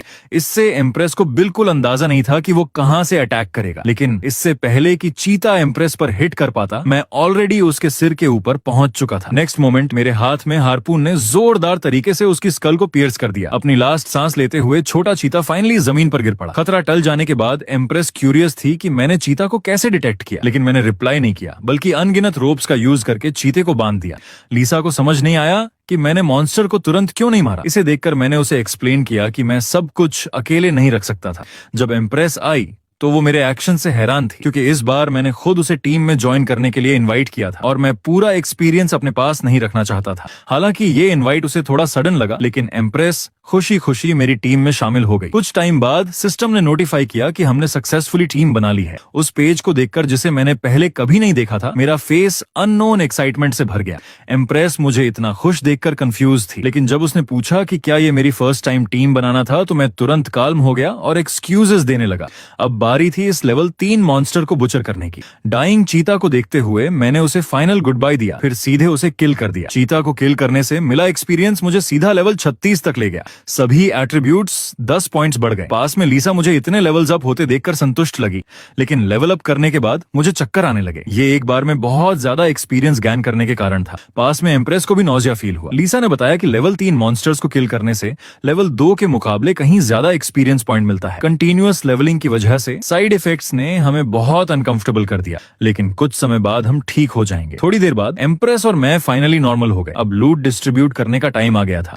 मैं ओरिजिनली इंटैक्ट चीते की स्किन का यूज आर्मर को रीमेक करने के लिए करना चाहता था, लेकिन स्किन अब परफेक्ट इक्विपमेंट नहीं बना सकती थी। हालांकि स्किन लूज होना सैड था, लेकिन अगर मुझे एक मैजिक स्टोन मिल जाए तो वो काफी बड़ा कॉम्पेंसेशन होता। मॉन्स्टर्स की 100% मैजिक स्टोन ड्रॉप रेट नहीं होती और लेवल जितना हाई होता है स्टोन कंडेंस होने की प्रायिकता उतनी ही कम होती है। चीते की स्किन काटने के बाद मैं अंदर पहुंचा और सर्च करने लगा। कुछ टाइम बाद मुझे कुछ फील हुआ और मैंने उसे बाहर निकाला। मेरे हाथ में जो ग्लो कर रहा था वो एक लेवल 3 मैजिक स्टोन था। इसका मतलब था कि मैं स्किल एवोल्यूशन से सिर्फ 2 कंडीशंस दूर था। लेकिन अब जबकि मैं एम्प्रेस के साथ टीम में था तो मैजिक स्टोन उसका भी हिस्सा होना चाहिए था। ये देखकर एम्प्रेस ने कहा कि उसका कंट्रीब्यूशन इतना बड़ा नहीं था, लेकिन मैंने कहा तुम्हारे बिना मैं किल अचीव नहीं कर सकता था। मेरी बात सुनकर एम्प्रेस बहुत खुश लगी। उसे उम्मीद नहीं थी कि लूट में उसे मेरी रिकॉग्निशन मिलेगी। उसने भी कंट्रीब्यूशन के हिसाब से डिस्ट्रीब्यूशन किया। उसने देखा कि मुझे सच में मैजिक स्टोन की जरूरत है। फिर उसने खुद कहा कि स्टोन को शेयर करने की जरूरत नहीं, बस मैं मॉन्स्टर के बुचर्ड रिमेन्स का हाफ हिस्सा उसे दे दूं। मेरे सरप्राइज फेस को देखकर एम्प्रेस ने एक प्रॉपर एक्सप्लेनेशन दिया। उसने कहा आज की दुनिया में बुचर और ब्लैकस्मिथ स्किल्स वाले लोग सबसे पॉपुलर हैं।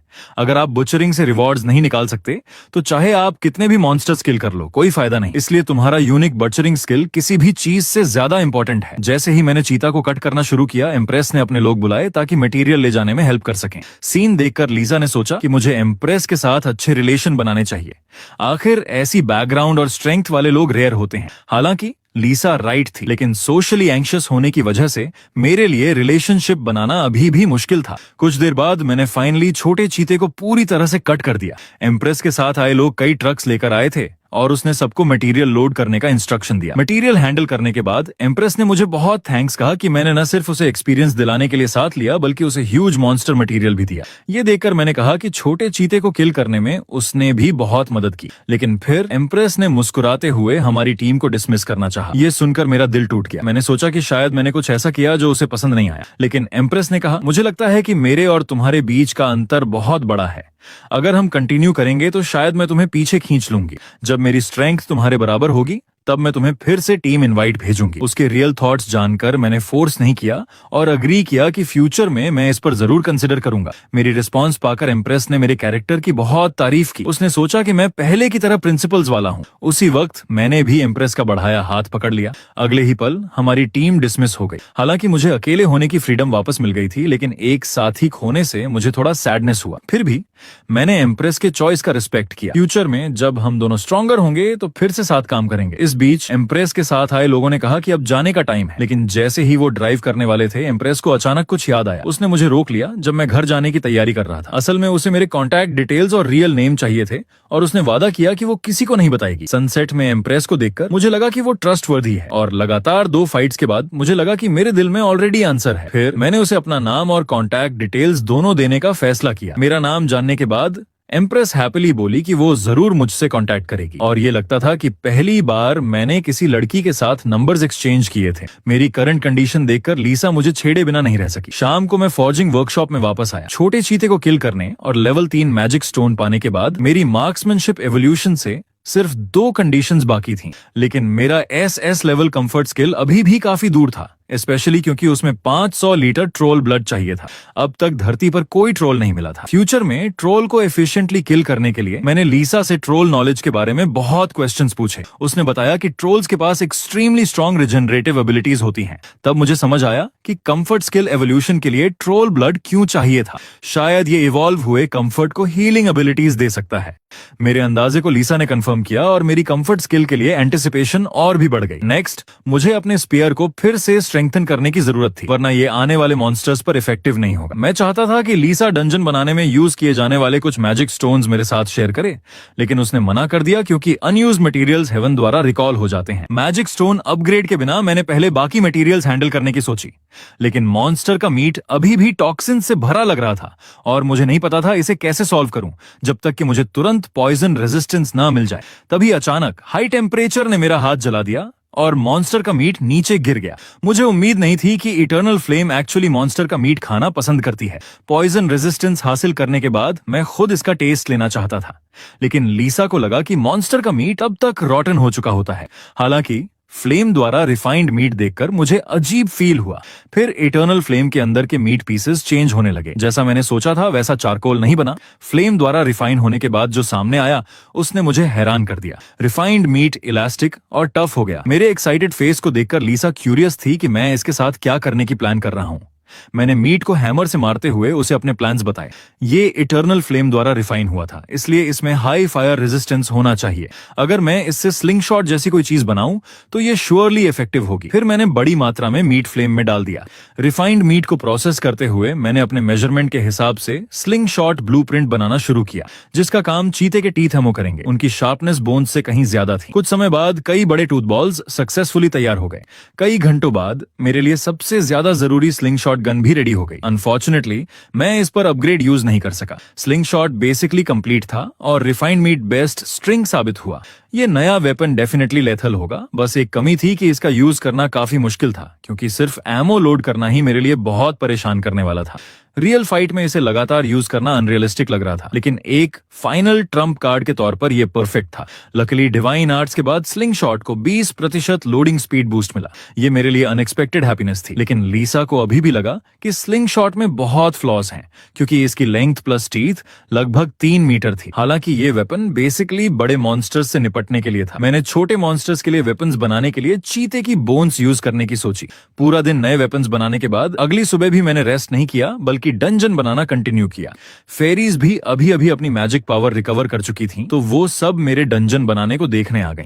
अब लीसा के पास मेरे बनाए हुए 17 डंजन्स थे। मेरे ट्रैप्स का इफेक्ट देखकर उसने बताया कि मुझे सिर्फ 8 और बनाने की जरूरत है, क्योंकि फेरी रिकॉर्ड से पता चला कि चाहे ड्यूनेंस कितने भी अच्छे क्यों ना हो, उनकी लिमिट होती है। अगर सारे मॉन्स्टर्स ड्यूनेंस में अट्रैक्ट हो गए तो एक्स्ट्रा ट्रैप्स डिवाइन पावर से क्लैश करेंगे, जिससे धरती पर अनप्रेसिडेंटेड पावरफुल मॉन्स्टर्स अपीयर होंगे। फिर वो डंजन्स के जरिए और स्ट्रॉन्गर बनेंगे। मैं पूरी तरह से शॉक्ड रह गया। अगर फेरी लेवल या उससे ऊपर के मॉन्स्टर्स अपीयर हुए तो शायद धरती का एग्जिस्टेंस ही खत्म हो जाए। यही रीजन था कि लीसा ने कहा कि मुझे सिर्फ 8 और डंजन्स बनाने की जरूरत है। लेकिन पास के मेल फेरी हिल थोड़े इम्पेशेंट लग रहे थे, क्योंकि धरती पर बहुत अनएक्सपेक्टेड ट्रबल्स आ रही थी और उनकी नजर में इन सारी परेशानियों में सबसे ज्यादा ट्रबल मेकर मैं ही था। एंजल हिल चाहता था कि लीसा फ्यूचर में मुझे डिसिप्लिन करे, लेकिन लीसा ने उसका विरोध किया क्योंकि उसे गॉड ने मेरी मदद करने के लिए भेजा था, डिसिप्लिन करने के लिए नहीं। और उसके पास ये डिसाइड करने का और भी कम हक था कि मैं क्या करूं। ये सुनकर हिल खुद को रोक नहीं पाया और लीसा का मजाक उड़ाने लगा, ये सोचकर कि वो बहुत जिद्दी है। जैसे ही उसने ये बोला, डिवाइन पावर धीरे धीरे लीसा के हाथों में इकट्ठा होने लगी। अगले ही पल डिवाइन पावर की एक लाइट सोर्ड उसके हाथ में अपीयर हुई। लीसा ने अचानक अपनी तलवार हिल की तरफ मोड़ दी। क्लियरली उसे किसी का इंटरफेरेंस बिल्कुल पसंद नहीं था। ये देखकर हिल को लगा कि लीसा और भी अनरीजनेबल हो रही है। बाकी 2 फेरीज ने भी लीसा का सपोर्ट कर दिया। उनका कहना था कि हिल को लीसा के मिशन में दखल देने का कोई हक नहीं है, इसके बजाय उसे अपनी रिस्पॉन्सिबिलिटीज पर ध्यान देना चाहिए। फिर भी साथी फेरीज होने के नाते उन्होंने लीसा को थोड़ा शांत करने की कोशिश की। सच कहें तो फेरीज हमेशा अपने आप को हाई बीइंग्स मानती थीं, लेकिन जब लड़ाई झगड़े की बारी आती थी तो वो भी आम लोगों जैसी ही लगती थीं। लीसा को ऐसे गुस्से में देखकर मुझे लगा कि शायद हम दोनों के बीच इतना बड़ा फर्क नहीं है जितना मैंने सोचा था। खैर, मैटर सेटल होने के बाद वो सब फिर से ट्रैप्स लगाने निकल पड़ी। हमेशा की तरह लीसा मेरे सिर पर कंफर्टेबली बैठी रही। जैसे ही हिल और बाकी फेरीज चली गईं, लिसा सॉफ्टली बोली, मुझे तुम्हें अपना ये दूसरा साइड नहीं दिखाना चाहिए था। मैंने उसे समझाया कि इसमें कोई प्रॉब्लम नहीं है। सच कहूं तो मुझे उसके डिफरेंट इमोशंस देखना अच्छा लगा, लेकिन लिसा को लगा कि मैं थोड़ा डम हूं, क्योंकि फेरीज ने तो बहुत पहले ही इंसानों के प्रति ये सारी फीलिंग्स कंट्रोल करना सीख लिया था। फिर भी हिल को देखकर मुझे डाउट हुआ। वो बिल्कुल भी ऐसा नहीं लग रहा था कि उसने अपनी इमोशंस को कंट्रोल कर लिया हो। यही रीजन लिसा ने भी रिवील किया। असल में हिल मुझसे जेलस था। मेरी स्किल्स और टैलेंट से वो इनसिक्योर फील कर रहा था और वो अपनी इनर इमोशंस दबा नहीं पा रहा था। ये सुनकर मैं थोड़ी देर के लिए स्टन्ड रह गया। तो क्या फेरीज की नजर में अब मैं नॉर्मल इंसान नहीं रहा? लेकिन फिर मैंने खुद को समझाया कि शायद लिसा थोड़ी ज्यादा ओवर एस्टिमेट कर रही है। फिर भी लिसा ने धीरे से कहा, तुम खुद को बहुत अंडर एस्टिमेट करते हो। वर्कशॉप में वापस आकर लिसा मुझे इस ट्रैप बनाने वाले मिशन को पूरा करने के लिए रिवॉर्ड देने वाली थी। रिवॉर्ड का नाम सुनते ही मैंने तुरंत उसे कहा कि मुझे सिर्फ प्रैक्टिकल चीजें चाहिए। लिसा ने मेरी शक्ल देखकर नफरत भरी नजर से देखा, क्योंकि जो रिवॉर्ड वो देने वाली थी वो मुझे बहुत शॉक करने वाला था। पृथ्वी पर डिवाइन पावर के उतरने की वजह से कई नई मेटल वेन्स वाले डंजन्स प्रकट हुए थे और वो मुझे उन डंजन्स के लोकेशन देने वाली थी। पहले कभी न मिली धातुओं के बारे में सुनकर मेरी तुरंत इंटरेस्ट जाग गई। सच में ये बेस्ट रिवॉर्ड था। थोड़ी ही देर बाद हम वर्कशॉप के बाहर आए। पहले की भीड़ के मुकाबले अब यहाँ बहुत सुनसान था। उसी समय लिसा ने मुझसे पूछा कि क्या मुझे अर्थ की 1000 साल की स्टिलनेस याद आ रही है। हालांकि सड़कें पहले जैसी ही थीं, लेकिन सिचुएशन अब बहुत अलग थी, क्योंकि पृथ्वी पर अब सिर्फ मैं ही नहीं था बल्कि इम्प्रेस जैसे कई इंसान थे जो फाइट कर रहे थे। अब मैं अकेला नहीं था। मेरे एक्साइटेड फेस को देखकर लिसा भी मेरे लिए खुश थी। कुछ देर बाद लिसा मुझे एक जंगल में ले आई। आगे जो अजीब रास्ता था वही डंजन था जिसका उसने जिक्र किया था। ये जगह एज कंट्री से ज्यादा दूर नहीं थी और मैं पैदल ही अपने डेस्टिनेशन तक पहुंच गया। लेकिन जैसे ही मैं डायरेक्ट अंदर जाने लगा, ऊपर एक प्रोहिबिशन नोटिस दिखाई दिया। इस डंजन में मिनिमम लेवल 50 की लिमिट थी। ये देखकर मुझे लगा जैसे मेरे साथ मजाक किया गया हो। इस पर लिसा ने कहा, तुम मुझे किस तरह का छोटा इंसान समझते हो? ये सुनकर मैंने घर पर उसकी सारी कमियों की लिस्ट बना दी और लिसा शर्मिंदा और गुस्से में आ गई। लेकिन इस तरह का प्रोहिबिशन उन जैसे हायर बीइंग्स को रोक नहीं सकता था। लिसा ने हल्के से हाथ हिलाया और जो रास्ता अभी तक बंद था वो तुरंत मेरे लिए खुल गया। ये देखकर मैंने लिसा की तारीफ की कि वो मेरी सोच से ज्यादा यूजफुल है, लेकिन मेरी तारीफ उसके कानों को इंसल्ट जैसी लगी। अब मैं सक्सेसफुली रास्ते से अंदर आ चुका था। चारों तरफ देखने पर गुफा में कई रेयर मेटल ओर्स थे। फिर मैंने एक्साइट होकर लिसा से पूछा कि अब आगे क्या करना है। मैंने सोचा था लिसा के पास कुछ प्रॉपर इंस्ट्रक्शंस होंगे, लेकिन अनएक्सपेक्टेडली उसने मेरे लिए एक सेफ्टी हेलमेट निकाला। ऐसा लग रहा था जैसे लिसा मुझे मिजोर समझकर खुदाई करवाने आई हो। जैसे ही मैंने फावड़ा कंधे पर रखा और मारने की तैयारी की, की, लिसा ने तुरंत कहा कि असली मेटल बाहर का और नहीं है, असली मेटल तो स्टोन मॉन्स्टर्स के हार्ट्स हैं। लेकिन मुझे नहीं लगता था कि ये मॉन्स्टर जैसे दिखते हैं। मैंने सोचा था कि स्टोन मॉन्स्टर्स अचानक मुझ पर एम्बुश करेंगे,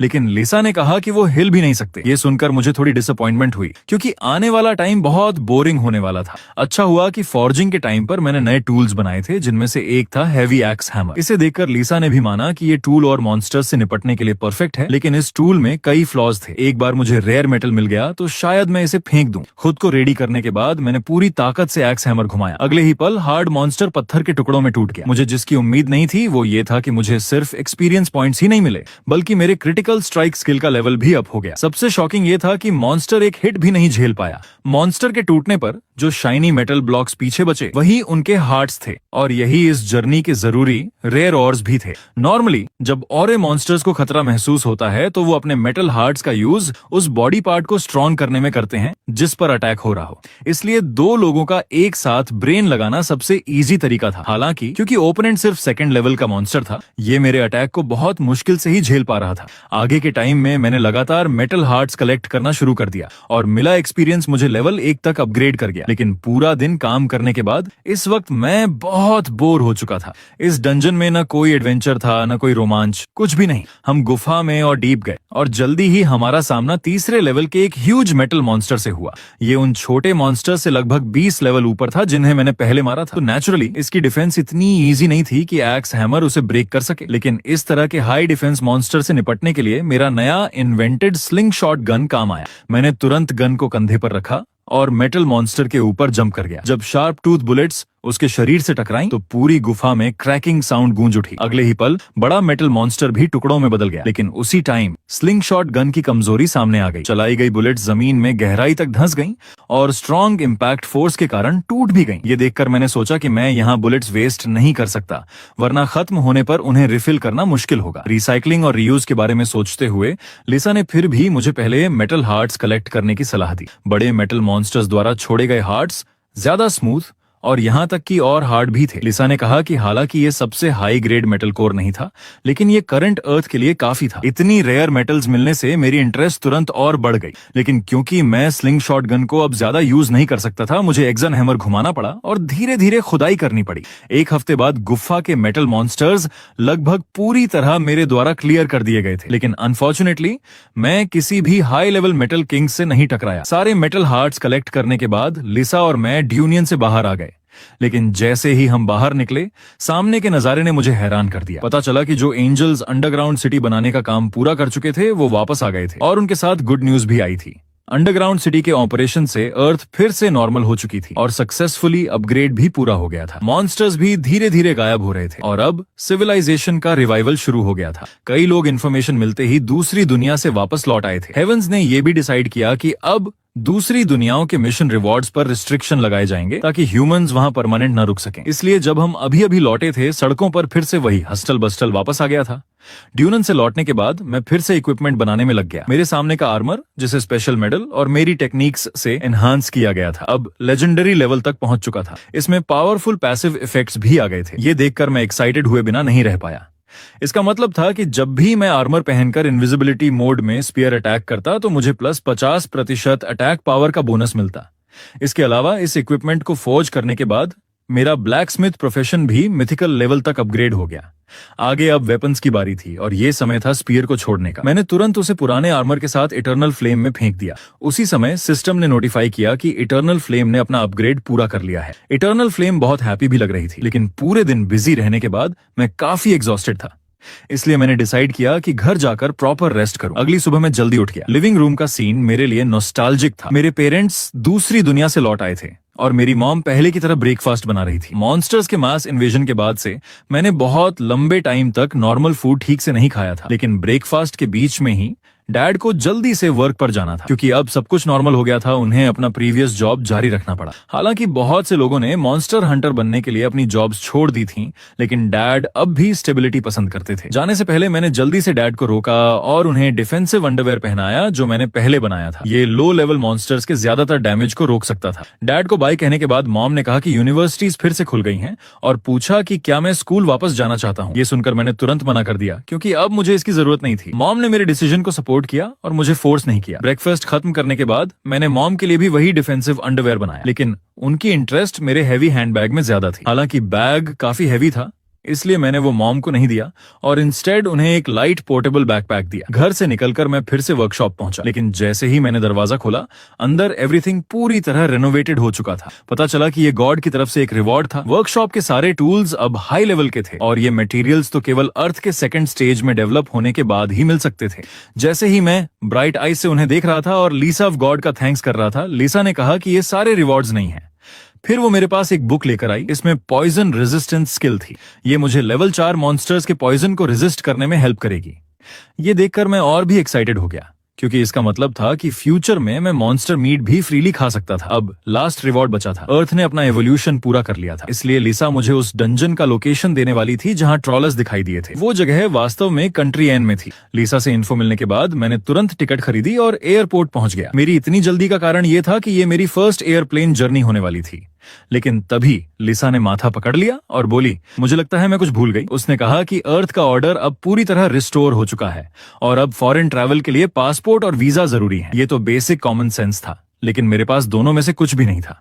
ये सुनकर मैं शॉक्ड हुआ, फिर धीरे से बोला कि मेरे पास एक और तरीका है, इनविजिबिलिटी इफेक्ट यूज करके चुपचाप पार करना। जैसे ही मैंने सोचा कि एयरपोर्ट में कोई भी मुझे डिटेक्ट नहीं कर पाएगा, मैं खुशी खुशी प्लेन में सवार हो गया। सीट पर बैठने तक मुझे क्लियर हो गया कि मॉडर्न सर्वेलेंस इनविजिबिलिटी स्किल को डिटेक्ट नहीं कर सकती। मेरे बगल में बैठी यंग वुमन कुछ ड्रिंक्स पुश कर रही थी। मैंने बेशर्मी से एक बोतल उठा ली। इससे वो शॉक रह गई, समझ ही नहीं पाई कि हुआ क्या। फ्लाइट के दौरान मैंने बाहर फाइटर जेट्स उड़ते देखे। प्लेन पर जारी न्यू गाइड के अनुसार ये हवाई मॉन्स्टर क्राइसिस से निपटने के लिए था, इसलिए पूरी फ्लाइट की सुरक्षा केपेबल इंडिविजुअल्स वाले फाइटर जेट्स कर रहे थे। अब मुझे समझ आया कि एयर टिकट्स इतने महंगे क्यों थे। ट्रोल डंजन वाले लास्ट सिटी तक पहुंचने के लिए मुझे एक सिटी में ट्रांसफर करना था। मैं धीरे धीरे सोने के लिए लेट गया। मन ही मन सोचता रहा कि ये सफर बहुत आसान लग रहा है, लेकिन जैसे ही मैं एक सिटी पहुंचा, एक्सीडेंट हो ही गया। अचानक मॉन्स्टर अटैक ने लिसा और मुझे दोनों को साइलेंस कर दिया, लेकिन मैं ऐसा इंसान नहीं था जो खतरे से डरे। मैंने तुरंत मास्क पहना और एक्शन के लिए रेडी हो गया। लिसा ने कहा कि ये कोई ऑर्डिनरी मॉन्स्टर का हमला नहीं है, बल्कि हाई चांस है कि डिस्ट्रक्शन ट्रैप्स में प्रॉब्लम हुई है। हालांकि बहुत ज्यादा नंबर में मॉन्स्टर्स उसमें शामिल थे, लेकिन जो बचे हुए थे या एवोल्यूशन के बाद नए निकले थे, वो म्यूटेटेड हो गए थे और पहले से कहीं ज्यादा पावरफुल थे। सिचुएशन को देखते हुए लिसा ने कहा कि ये मॉन्स्टर्स डिस्ट्रक्शन ट्रैप की ऑरा अब्सॉर्ब कर सकते हैं, जिससे बाहरी माहौल भी बदल जाता है। दूसरे शब्दों में, हालांकि ऑर्डिनरी मॉन्स्टर्स डंजन के अंदर फंसे हुए थे, लेकिन डंजन से बाहर निकलने वाले मॉन्स्टर्स बाहरी दुनिया को भी डंजन में बदल सकते थे। ये ओवरफ्लो फिनोमेनन था जो वर्ल्ड के डेवलपमेंट या डंजन के पैदा होने के शुरुआती समय में सबसे ज्यादा होने की संभावना थी। लिसा ने मुझे जल्दी से मॉन्स्टर्स खत्म करने के लिए कहा, क्योंकि ये बदले हुए मॉन्स्टर्स दूसरे डंजन्स के साथ तालमेल बैठा सकते थे। अगर आज किसी भी मॉन्स्टर को भागने दिया तो दूसरी जगह भी ओवरफ्लो जरूर होगा। उसकी बातें सुनकर मैं हिल गया। अर्थ की स्थिति अब बहुत खतरे में थी। इससे मैं गुस्से में भी आ गया। उन्होंने साफ कहा था कि मैं यहाँ रिवॉर्ड लेने आया हूँ, लेकिन एंड में फिर से मुझे ही गड़बड़ साफ करना पड़ रहा था। बेबस होकर लिसा ने कहा, हमें ओवरफ्लो को रोकना ही होगा, और फिर उसने मुझे स्टेटस रिलेटेड स्किल्स वाले रिवॉर्ड्स के साथ एक नया मिशन दे दिया। ये सुनते ही मैंने खुशी से तुरंत मिशन एक्सेप्ट कर लिया। लेकिन उसी टाइम अचानक चारों तरफ से एक बहुत बड़ा सैंडस्टॉर्म उठ गया। कुछ केपेबल इंडिविजुअल्स पीछे से आ रहे मॉन्स्टर्स का मुकाबला ही नहीं कर पा रहे थे। ये देखकर सिक्योरिटी गार्ड्स ने गन्स का इस्तेमाल करने की कोशिश की, लेकिन उनका अटैक उन मॉन्स्टर्स पर मामूली खरोंच भी नहीं छोड़ पाया। इन बदले हुए मॉन्स्टर्स को फ्लेम लिजर्ड्स कहा जाता था और शॉकिंगली वो सिंपल वर्ड्स भी बोल सकते थे। लिसा ने मुझे सावधान रहने के लिए कहा। ये सेकंड लेवल म्यूटेटेड मॉन्स्टर्स थे जिनके पास स्पेशल एबिलिटीज यूज करने की पावर थी। इस पर मैंने उसे अपना करंट आर्मर और स्पीयर दिखाया। अब ऐसे मॉन्स्टर्स मेरे अटैक को कैसे रोक सकते थे? पुराने स्पीयर को इटर्नल फ्लेम में टेम्पर करने के बाद और हाई ग्रेड मेटल हार्ट्स के साथ कंबाइन करके वो स्पीयर अब unique great death black spear बन चुका था। इसमें न सिर्फ 2400 अटैक पावर थी, बल्कि एक स्पेशल इफेक्ट भी था। क्रिटिकल हिट प्रोबेबिलिटी और डैमेज 30% तक बूस्ट हो चुका था। सिर्फ एक वार में ही मेरे सामने खड़ा लेवल 62 का फ्लेम लिजर्ड सीधा वहीं गिर पड़ा। डेथ ब्लैक स्पीयर का फील इतना परफेक्ट था कि मुझे ये वेपन और पसंद आने लगा। हालांकि लीसा ने चेक करने के बाद बताया कि इस लिजर्ड में कोई मैजिक स्टोन नहीं था और इसे बाद में बुचर किया जा सकता था। लेकिन अभी की इस फाइट की वजह से मैं भी सभी लोगों की नजर में आ चुका था। ठीक उसी टाइम एक और फ्लेम लिजर्ड पीछे से चुपचाप मेरे पास आ गया। उसके माउथ माउथ से निकली फ्लेम्स लगभग तुरंत मुंह तक पहुंच गई। मेरी स्पीड से इस तरह के मॉन्स्टर का मैच ही नहीं था, लेकिन क्योंकि लिजर्ड की अटैक रेंज बहुत चौड़ी थी, मुझे उसे पहले बाहर खींच कर ले जाना पड़ा। मैंने अचानक टर्न लिया और डिसाइड किया कि इस अटैक को मैं डायरेक्टली सामने से ही लूंगा। अगले ही पल एक बहुत बड़े फायरबॉल ने मुझे आउटर साइड की तरफ धकेल दिया। उस मैसिव एरिया डैमेज से चारों तरफ अनगिनत फ्लेम्स और घना धुआं फैल गया, लेकिन मेरी थिंकिंग सही थी। अपग्रेडेड आर्मर पर एक भी स्क्रैच नहीं आया, यहाँ तक कि डायरेक्ट हिट लेने के बाद भी। जैसे ही मैं पूरी ताकत से काउंटर अटैक करने वाला था, मैंने सामने किसी को लिजर्ड्स के साथ फाइट करते देखा। पता चला कि मौजूद कैपेबल इंडिविजुअल्स अब लोगों को ऑर्गेनाइज कर रहे थे ताकि सब मिलकर इन लिजर्ड्स को रोक सके। चूंकि मुझे बाहर खदेड़ दिया गया था, इनविजिबिलिटी इफेक्ट फिर से एक्टिवेट हो गया। अब फ्लेम लिजर्ड और कैपेबल लोगों के बीच की लड़ाई पूरी तरह से शुरू हो गई थी, लेकिन म्यूटेटेड मॉन्स्टर्स पहले से कहीं ज्यादा पावरफुल थे। जिन कैपेबल लोगों की स्ट्रेंथ कम थी, वे क्लियरली उनका मुकाबला नहीं कर पा रहे थे। जैसे कुछ लोग इंजर्ड होने वाले थे, आर्मर से ढका एक आदमी टाइमली हमला ब्लॉक करने आया, लेकिन फाइट बहुत केओटिक थी और पीछे से अचानक एक फायरबॉल ने उसे बचने का टाइम ही नहीं दिया। क्रिटिकल मोमेंट में मैंने तेजी से नीचे कूदकर फायरबॉल को अपने बॉडी से टकराने दिया। जैसे ही आर्मर्ड मैन थैंक्स कहने वाला था, मैं पहले ही इंस्टेंटली छलांग लगा चुका था। फिर मैंने उस लिजर्ड को एक स्पीयर थ्रस्ट से बांध दिया, जिसने अभी अभी फायरबॉल फायर किया था। लेकिन मरने से पहले भी वो मेरे आकाशिक रिकॉर्ड्स को पाने की इच्छा करता रहा, यानी स्टेटस विंडो, जिसमें हमारे स्ट्रांग बनने की प्रोसेस रिकॉर्ड थी और हर कैपेबल इंसान के लिए पावर का मेन सोर्स भी था। इस पर मैंने कोल्डली कहा, बल्कि तुम्हें मुझे अपने रिकॉर्ड सौंपने चाहिए। फ्लेम लिजर्ड को मारने के बाद मुझे 4,20,000 एक्सपीरियंस पॉइंट्स भी मिले। हालांकि अब कई लिजर्ड्स ने मुझे नोटिस कर लिया था और वो सभी अपने एवोल्यूशन को पूरा करने के लिए मुझे निगलना चाहते थे। ये पागल क्रीचर्स मुझे कुछ हैरान कर गए। क्या ये ओवरफ्लो की वजह से भी था, जिससे मॉन्स्टर्स सिर्फ रिकॉर्ड्स प्राप्त करने और इवोल्यूशन पर फोकस कर रहे थे? इस टाइम आर्मर्ड आदमी जल्दी से मेरे पास आकर थैंक्स बोलने आया। एक औरत की वॉइस सुनकर मैंने एक कूल पोज बनाया और उसे फ्यूचर में लड़ते समय अपनी पीठ का ध्यान रखने के लिए कहा। जिस बात ने मुझे सबसे ज्यादा खुश किया वो ये थी कि उसने सच में मेरी तारीफ की कि मैं हैंडसम हूँ। हालांकि लीसा ने कहा कि ऐसा इसलिए था क्योंकि वो मेरा चेहरा नहीं देख सकती थी। टाइम गुजरता गया और लिजर्ड्स के साथ हमारी फाइट जारी रही। मेरे पीछे अब सभी मॉन्स्टर्स के कॉर्पसेस थे। मेरा लेवल भी 44 तक पहुंच गया था, लेकिन ये लिजर्ड्स आते ही जा रहे थे, जिससे मैं थोड़ा टायर्ड हो गया। लीसा ने कहा कि हमें पहले लीडर को मारने की जरूरत है, जो एनवायरमेंटल चेंजेस को डायरेक्ट कर रहा था। अगर हमने उस बॉस को नहीं मारा तो मॉन्स्टर्स आते रहेंगे। लेकिन शुरुआत से ही मैं कई लिजर्ड से घिरा हुआ था जो एक साथ हमला कर रहे थे, इसलिए मैं उससे दूर भी नहीं जा पा रहा था। ये फ्लेम लिजर्ड्स पागल डीमंस की तरह थे। हर एक मुझे ऐसे देख रहा था जैसे उन्हें कोई खजाना मिल गया हो। न सिर्फ वो बहुत ज्यादा थे, बल्कि उनका लगातार बड़बड़ाना भी मुझे डिस्टर्ब कर रहा था। जितनी जल्दी आगे बढ़ना पॉसिबल था, मेरी किलिंग और भी तेज हो गई। मैंने हर मॉन्स्टर को एक भाले की वार से खत्म किया और लोग मुझे एक वॉर गॉड की तरह देखते रहे। पास के एक आदमी ने हैरानी से आह भरी, क्योंकि उनमें से कई के लिए एक मॉन्स्टर से निपटना काफी मुश्किल था। उसी समय लिजर्ड्स के एक ग्रुप को मारने के बाद मैं तुरंत हवा में कूद गया। आगे मुझे केयरफुली ढूंढने की जरूरत थी कि लिजर्ड्स का लीडर कौन था। जल्द ही मैंने ब्लैक लीडर को कई लिजर्ड्स द्वारा प्रोटेक्टेड पाया। बिना किसी हेजिटेशन के मैंने अपने स्पीयर के साथ नीचे चार्ज किया। पावरफुल फोर्स ने सभी लीडर गार्ड्स को मार डाला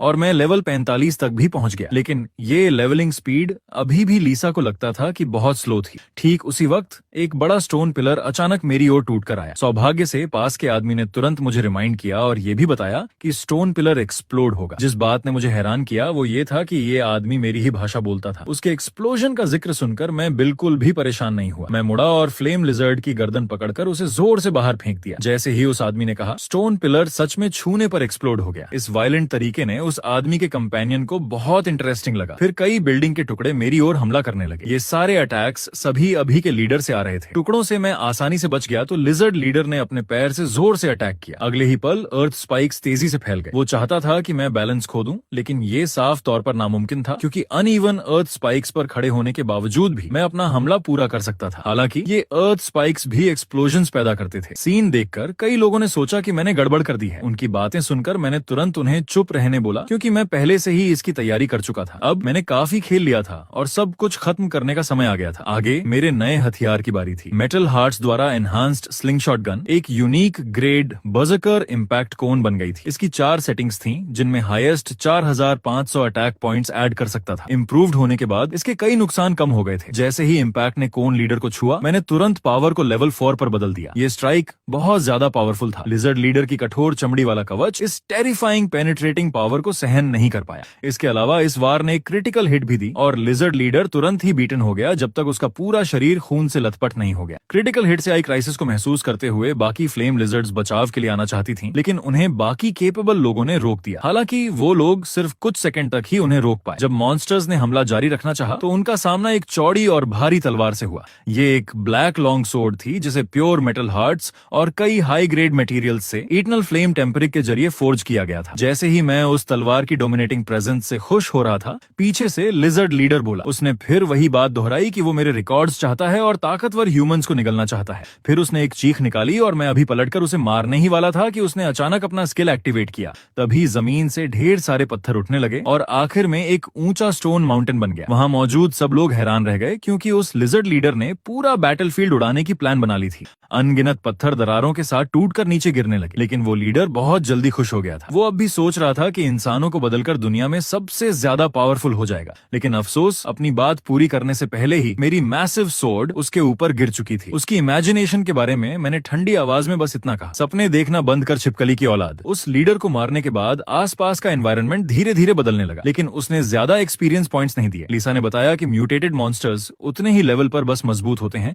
उनसे ज्यादा एक्सपीरियंस पॉइंट नहीं मिलता। आखिरकार वो लीडर सिर्फ सेकंड टीयर का ही था। ये सुनकर मैं थोड़ा उदास तो हुआ, लेकिन कम से कम ये इवेंट खत्म हो गया। जब मैं नीचे आया तो सामने का नजारा चौंका देने वाला था। कई केपेबल लोग मुझे घेर चुके थे। उनमें से दो खास तौर पर बहुत एक्साइटेड लग रहे थे। एक लड़की ने कहा कि अगर मैं इंजर्ड हूं तो वो मेरी मदद कर सकती है। उस समय मैंने उन्हें देखकर गलती से सोच लिया कि ये दोनों लवर्स हैं। ये सोचते ही मेरा चेहरा बदल गया और लिसा ने कहा कि उसे मुझ में जेलसी महसूस हो रही है। जब मैंने जवाब दिया कि मैं इंजर्ड नहीं हूं तो मैंने उन्हें जल्दी से कहा कि बाकी बचे मॉन्स्टर्स को फिनिश करो और किसी को भागने मत दो। मेरे जाते हुए लुक को देखकर वो लड़की थोड़ी क्यूरियस हुई और बोली कि क्या मैं थर्ड क्लास जॉब चेंज करने वाला वॉरियर हूँ। समय धीरे धीरे बीतता गया और अब फ्लेम लिजर्ड्स को मारने की लड़ाई अंत के करीब थी, लेकिन उन्हें मारते वक्त मुझे अचानक पहले देखी गई मूवीज याद आ गईं। मैंने सोचा, अगर मैं इतनी मेहनत से लिजर्ड्स को मारूं और उनमें से कोई एक बचकर चुपचाप भाग निकले तो फिर वो इंतजार करेगा कि मैं सिटी छोड़ दूं और उसके बाद दोबारा तबाही मचाने लौट आएगा। ये सुनकर लिसा ने आंखें घुमाई और बोली कि मैंने कैसी मूवीज देखी हैं। उसने कहा कि ऐसी बातें रियलिटी में मेरे सामने होना नामुमकिन है।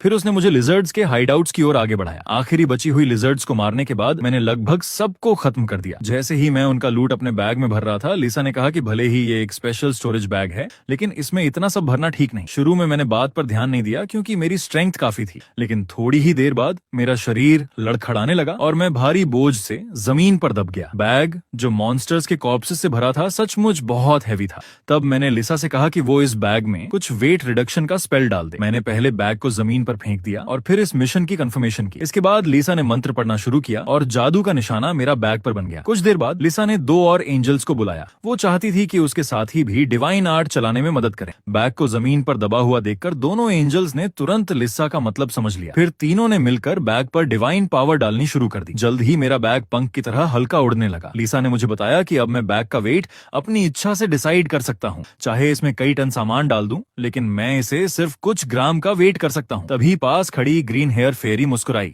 उसने कहा कि उसने आज मेरी फाइट देखी थी और जिस बच्चे की वो देखभाल कर रही थी उसने भी इस लड़ाई में हिस्सा लिया था। ये सुनकर मैं चौंक गया। पता चला कि मेरे अलावा और भी ह्यूमंस थे जिन्हें फेरी जैसी मदद मिल रही थी। लिसा ने बताया कि ये सच है और ऐसे रेयर, स्पेशल और केपेबल लोगों की रक्षा के लिए ही किया जाता है। उस ग्रीन हेयर्ड फेरी का नाम पेरीता था और जिस बच्चे की वो देखभाल कर रही थी उसका नाम था रुयूना, एक प्रीस्ट जिसे गॉडेस ऑफ ब्यूटी ने आशीर्वाद दिया था। उसने होप किया कि अगर फ्यूचर में मेरी मुलाकात उससे हो तो मैं उसकी मदद कर सकूं। लेकिन लिसा ने कहा कि उसके सामने अपनी पावर्स रिवील मत करना। पेरीटा थोड़ी शॉक्ड रह गई क्योंकि ये पहली बार था जब उसने लिसा को किसी ऑर्डिनरी ह्यूमन की परवाह करते देखा। क्या ये अफेक्शन की वजह से हो सकता है? उसकी साथी के वर्ड्स ने लिसा को तुरंत शर्मिंदा और गुस्सा कर दिया। फिर लिसा ने जल्दी से उन्हें यहाँ से जाने के लिए कह दिया। जाने से पहले पेरीटा ने मुझसे रुयूना का ख्याल रखने को कहा। उनके जाने के बाद लिसा ने मुझसे पूछा कि क्या मैं उसे और क्लोजली जानना चाहता हूँ, लेकिन एक ऐसे इंसान के रूप में जिसे सोशल एंग्जाइटी है, मेरे लिए किसी के पास जाकर खुद से बात करना पॉसिबल ही नहीं था। इसके बाद लिसा ने मुझे वो स्किल दिया जो उसने पहले से प्रॉमिस किया था। ये ऐसा स्किल था जिसके लिए डिवाइन पावर की जरूरत नहीं थी और इसका नाम था डिमोनिक स्ट्रेंथ। ये मुझे मॉन्स्टर आर्ट जैसा लगा। लिसा ने कहा कि ऐसा इसलिए है क्योंकि मैंने लगभग सारे ह्यूमन स्किल्स पहले ही सीख लिए थे।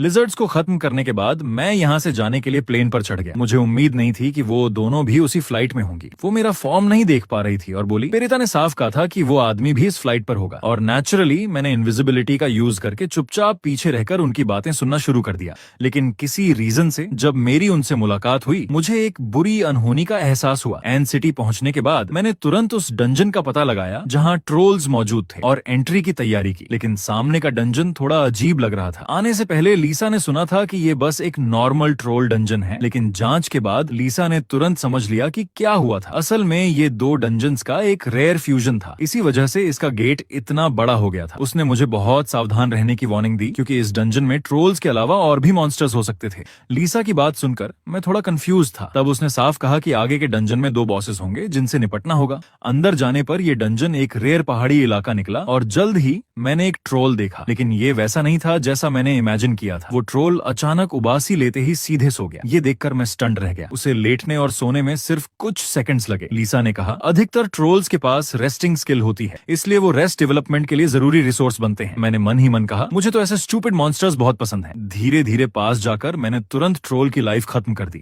जरूरी मटेरियल्स कलेक्ट करने के बाद मैं ये कहे बिना नहीं रह सका कि ये कितना इजी था। लीसा ने कहा कि ऐसा इसलिए था क्योंकि मैं बहुत ज्यादा पावरफुल था। अब प्रोग्रेशन पूरा करने के लिए मुझे अभी भी 500 ट्रोल्स की जरूरत थी, इसलिए मैं खुशी खुशी हंटिंग जर्नी पर निकल पड़ा। लेकिन तभी डंजन के गेट पर और लोग नजर आए। नए आने वाले थे रुयूना और किंग हाजिन, और उनके साथ फेरी पेरिटा भी थी। किंग हाजिन की बातों से मुझे पता चला कि वो लोग स्कॉर्पियन पॉइजन खोजने आए थे, जबकि रुयून बहुत एक्साइटेड लग रही थी। पेरिटा ने दोनों को इस डंजन में केयरफुल रहने की वार्निंग दी, लेकिन उनके अंदर जाते ही डंजन का गेट साइलेंटली रेड हो गया। समय गुजरते हुए कई दिन रातों में बदल गए। उस समय मैं कैंप में ट्रोल का मीट रोस्ट कर रहा था, क्योंकि मैंने पहले पॉइजन रेजिस्टेंस स्किल सीख ली थी। अब मैं मॉन्स्टर मीट को भी खाने लायक बना सकता था। लीसा मेरे इस तरीके पर हेल्पलेस थी, क्योंकि मॉन्स्टर मीट खुद पॉइजनस होता है, लेकिन मुझे सच में उसका टेस्ट पसंद था। अफसोस लीसा ने ट्रोल केबाब खाने से मना कर दिया। एक सींग भुना हुआ मीट खाने के बाद मेरी पॉइजन रेजिस्टेंस स्किल का लेवल भी बढ़ गया। लीसा ने कहा कि इसका मतलब ये भी है कि मैं जो खा रहा हूँ वो बहुत पॉइजनस है, लेकिन मैंने मजे से खाना कंटिन्यू किया और परवाह नहीं की। कुछ देर बाद आखिरकार मैं फुल हो गया। खाना टेस्टी था क्योंकि मैंने कुकिंग स्किल भी सीख ली थी और उसे जल्दी अपग्रेड करने के लिए मॉन्स्टर्स का यूज कर सकता था। आराम करते हुए मैंने लीसा से पूछा, आज 5वां दिन हो गया है, लेकिन ट्रोल्स के अलावा मैंने और कोई मॉन्स्टर नहीं देखा। यहाँ तक कि जब मैंने आग जलाई और खाना पकाया तब भी कोई मॉन्स्टर नहीं आया। लीसा का अंदाजा था कि क्योंकि मैंने फॉग स्पीयरमैन बनने के लिए क्लास चेंज किया था, मेरी इनविजिबिलिटी स्किल भी और स्ट्रांग हो गई थी। शायद आग की रोशनी और खुशबू भी छिप गई थी, इसलिए मॉन्स्टर्स मुझे डिटेक्ट नहीं कर पाए। आगे के समय में मैंने डंजन में ट्रोल्स को ढूंढकर मारना जारी रखा। इस दौरान मैं कुछ पावरफुल ट्रोल्स से भी टकराया, लेकिन अब मैं उनके मीट से कुछ बोर्ड हो चुका था। हालांकि ये बात लीसा ने मेरे मन की सोच पढ़कर कह दी। मैं टायर्ड था, लेकिन स्किल्स अपग्रेड करने के लिए मुझे लगातार मटेरियल्स कलेक्ट करने ही थे। दर्जनों ट्रोल्स को मारने के बाद अचानक सिस्टम विंडो ने एक नोटिफिकेशन भेजा। बिना सेकंड प्रोफेशन के मैं लेवल 50 से ऊपर नहीं जा सकता था। तभी मुझे एहसास हुआ कि इन दिनों मॉन्स्टर्स को मारते मारते मेरा लेवल वहीं का वहीं रह गया था। तभी आकाशिक रिकॉर्ड्स ने मेरी कॉम्बैट हिस्ट्री के बेस्ड पर मेरे लिए 4 दूसरे प्रोफेशंस चुने। उसके बाद टीचर लीसा की छोटी सी क्लास सामने आई, फॉग स्पीयर मास्टर। ये मेरे मौजूदा प्रोफेशन का नेक्स्ट स्टेज था। इसमें आर्ट्स और एट्रीब्यूट हर तरफ से बहुत बढ़ जाते, लेकिन मैं इस प्रोफेशन को आगे चुनना नहीं चाहता था, क्योंकि अगर मैंने इसे और एनहांस किया तो शायद मेरी माँ भी मुझे ढूंढ नहीं पाएगी। दूसरा था ड्यूअल स्पेशलिस्ट। ये एक क्लोज कॉम्बैट प्रोफेशन था। इसमें वॉरियर हथियार फेंक सकता था और बॉडी को भी हथियार की तरह इस्तेमाल कर सकता था। तीसरा था बर्जकर। ये तो मेरे लिए और भी अनएक्सेप्टेबल था। ये ऐसा प्रोफेशन था जो डेथ तक लड़ेगा और बैटलफील्ड कभी नहीं छोड़ेगा जब तक ओपोनेंट मर न जाए। लीसा की नजर में ये तीनों प्रोफेशंस बहुत पावरफुल और रेयर थे, और उनमें एक बात कॉमन थी, ये डिवाइन पावर से ज्यादा इन्फ्लुएंस नहीं थे। अफसोस इनमें से कोई भी मुझे पसंद नहीं आया। इसलिए मैंने पूछा, बाकी बचा हुआ नोविस डेथ गॉड क्या है? ये भी उसी ग्रुप का एकमात्र प्रोफेशन था जिसके बारे में लीसा क्लियर नहीं थी। शायद कोई नया और यूनिक प्रोफेशन था। मैंने बस यही उम्मीद की कि ये पिछली बार की तरह अचानक प्रोफेशन चेंज न कर दे, लेकिन चूंकि बाकी मुझे पसंद नहीं आए, मैंने नोविस डेथ गॉड को ही चुनने का डिसीजन किया। लीसा पहले से एंटिसिपेट कर चुकी थी कि मैं ऐसा ही करूंगा, क्योंकि मुझे अननोन चीजें पसंद थी मोर देन एनीवन एल्स। मैंने कॉन्फर्मेशन पर हाथ रखा और इस बार कोई अचानक प्रोफेशन चेंज नहीं हुआ, लेकिन इसके लिए मुझे ये प्रूव करना था कि मैं सच में डेथ गॉड बनने की एलिजिबिलिटी रखता हूँ। और कंडीशंस तो बहुत आउटरेजस थी। मुझे सरप्राइज अटैक्स का यूज करके एक 100 सेकंड लेवल मॉन्स्टर्स को 1 स्ट्राइक में मारना था, और सरप्राइज अटैक से एक 3rd लेवल मॉन्स्टर को भी सिंगल स्ट्राइक में खत्म करना था। ये डिफिकल्टी इतनी ज्यादा थी कि मैं चिल्लाए बिना नहीं रह सका। अब मुझे डाउट होने लगा कि क्या मैं सच में सेकंड प्रोफेशन चेंज पूरा कर भी पाऊंगा। जाऊंगा। सोचने के बाद लगा कि इस डंजन में ये पूरी तरह इम्पॉसिबल भी नहीं था। लीसा सोच रही थी कि मेरे पास आखिर कौन सा स्पेशल तरीका है। फिर मैंने उसे बताया कि मुझे रेस्ट स्किल का डेवलपमेंट अभी रोकना होगा। मैं मैजिक स्टोन्स और डिवाइन पावर आर्ट्स का इस्तेमाल करके अपने वेपन्स को दोबारा एनहांस करने का प्लान बना रहा था। थोड़ी देर बाद भी मैं यही सोच रहा था कि क्या मेरे करंट वेपन्स सच में वन शॉट किल कर सकते हैं। लेकिन तभी पीछे से एक आवाज आई। मैंने पीछे मुड़कर देखा तो सामने एक बहुत बड़ा डेजर्ट स्कॉर्पियन था। असल में उसे यहाँ माउंटेन्स में नहीं होना चाहिए था, लेकिन उसके पंजों में रुयूना फंसी हुई थी। उसे अचानक कैप्चर होते देखकर पेरिता पूरी तरह हेल्पलेस थी, जबकि उसने क्लियरली उन्हें केयरफुल रहने की वार्निंग दी थी। तभी पीछे से किंग हाजिन भी भागता हुआ आया। वो उस डेजर्ट जायंट स्कॉर्पियन का पीछा कर रहा था। कंडीशन को समझे बिना मैं बहुत क्यूरियस था कि आखिर वो एक ऐसे ओपोनेंट से कैसे पकड़े गए जो दिखने में इतना स्ट्रांग भी नहीं लग रहा था। लीसा ने तुरंत गेस किया, शायद उन पर एम्बुश हुआ होगा। ओरिजिनली मेरा इरादा बिल्कुल क्लियर था, मैं इन दो लोगों से इन्वॉल्व्ड नहीं होना चाहता था। लेकिन अब जब किस्मत ने मुझे उनके रास्ते में डायरेक्टली ला खड़ा किया था तो उन्हें इग्नोर करना मेरे लिए पॉसिबल नहीं था। जैसे ही मैं एक्शन लेने ही वाला था, लीसा ने अचानक मेरी तरफ देखा और शॉक में फ्रीज हो गई। रीजन सिंपल था, उसने रिकॉग्नाइज कर लिया कि मेरे हाथ में जो स्क्यूवर है वो वही है जिसे मैं नॉर्मल दिनों में बस बारबेक्यू करने के लिए यूज करता हूँ। और जब मैंने वो मेटल हार्ट आयरन स्क्यूवर हवा में थ्रो किया तो लीसा की आंखें चौड़ी हो गईं। उसे फाइनली रियलाइज हुआ कि मैं एक्चुअली इतनी प्रेशियस मेटल से बारबेक्यू स्क्यूवर्स बना रहा था। उस स्क्यूवर का स्ट्राइक इतना शार्प और पावरफुल था कि उसने डेजर्ट जायंट स्कॉर्पियन के क्लॉ को तुरंत खोल दिया।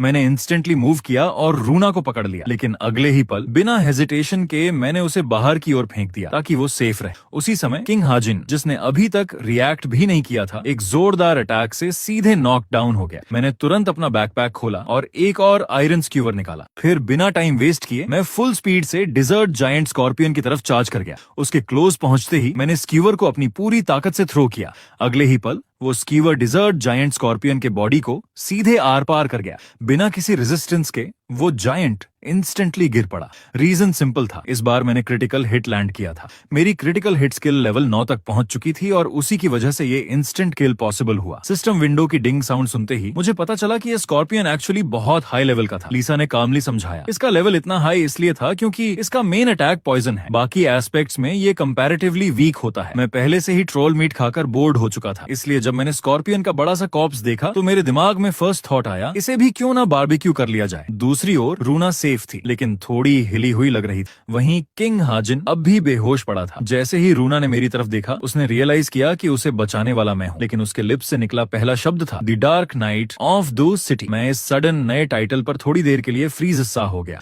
और रिएक्ट करने में स्लो पड़ गया। रूना ने क्विकली अपना डिवाइस निकाला और मुझे ऑनलाइन चल रहे पोस्ट्स दिखाए, जहां लोग मेरे बारे में अफवाहें और डिस्कशंस कर रहे थे। इतने में किंग हाजिन भी जाग गया और दोनों मेरी रेपुटेशन को लेकर आपस में बातें करने लगे। लीसा तुरंत गुस्सा हो गई, जिससे मुझे क्यूरियोसिटी हुई कि शायद उसका भी कभी ऑनलाइन रूमर से सामना हुआ होगा। उनकी बातें मैं ज्यादा ध्यान से नहीं सुन रहा था, क्योंकि मेरा फोकस अब स्कॉर्पियन को प्रोसेस करने पर था। जब उन्होंने मुझे पूरी बचरिंग प्रोसेस स्टेप बाय स्टेप करते देखा तो वो दोनों मेरी स्किल्स देखकर इम्प्रेस्ड हुए बिना नहीं रह सके। शाम होते होते कैंप में पॉट में सिजलिंग ऑयली रोस्टेड मीट तैयार था। रूना और किंग हाजिन, जो एक दिन से भूखे थे, उस डिलिशियस मीट को देखकर उनकी आंखें चमक उठी। हेल्पलेसली मैंने कहा, ठीक है, तुम्हारे पोर्शंस भी प्रिपेयर कर देता हूँ, लेकिन ध्यान रहे ये मीट पॉइजनस है। मेरी बात सुनते ही रूना ने तुरंत अपना हाथ उठाया और कॉन्फिडेंटली बोली, तुम वो मुझ पर छोड़ दो, क्योंकि वो ब्यूटी की गॉडेस द्वारा ब्लेस्ड थी। उसने बस अपना हाथ बढ़ाया और डिवाइन पावर कास्ट कर दी। कुछ ही पलों में मॉन्स्टर मीट का टॉक्सिन भाप की तरह डिसिपेट हो गया। अब ये प्यूरिफाइड मीट और भी ज्यादा डिलिशियस लग रहा था। इस सीन को देखते हुए मेरे दिल में बस एक ही थॉट आया, ये बहुत अनफेयर है। वो ऑलरेडी इतनी ब्यूटीफुल थी और ऊपर से उसके पास ऐसे एक्सेलेंट एबिलिटीज भी थी।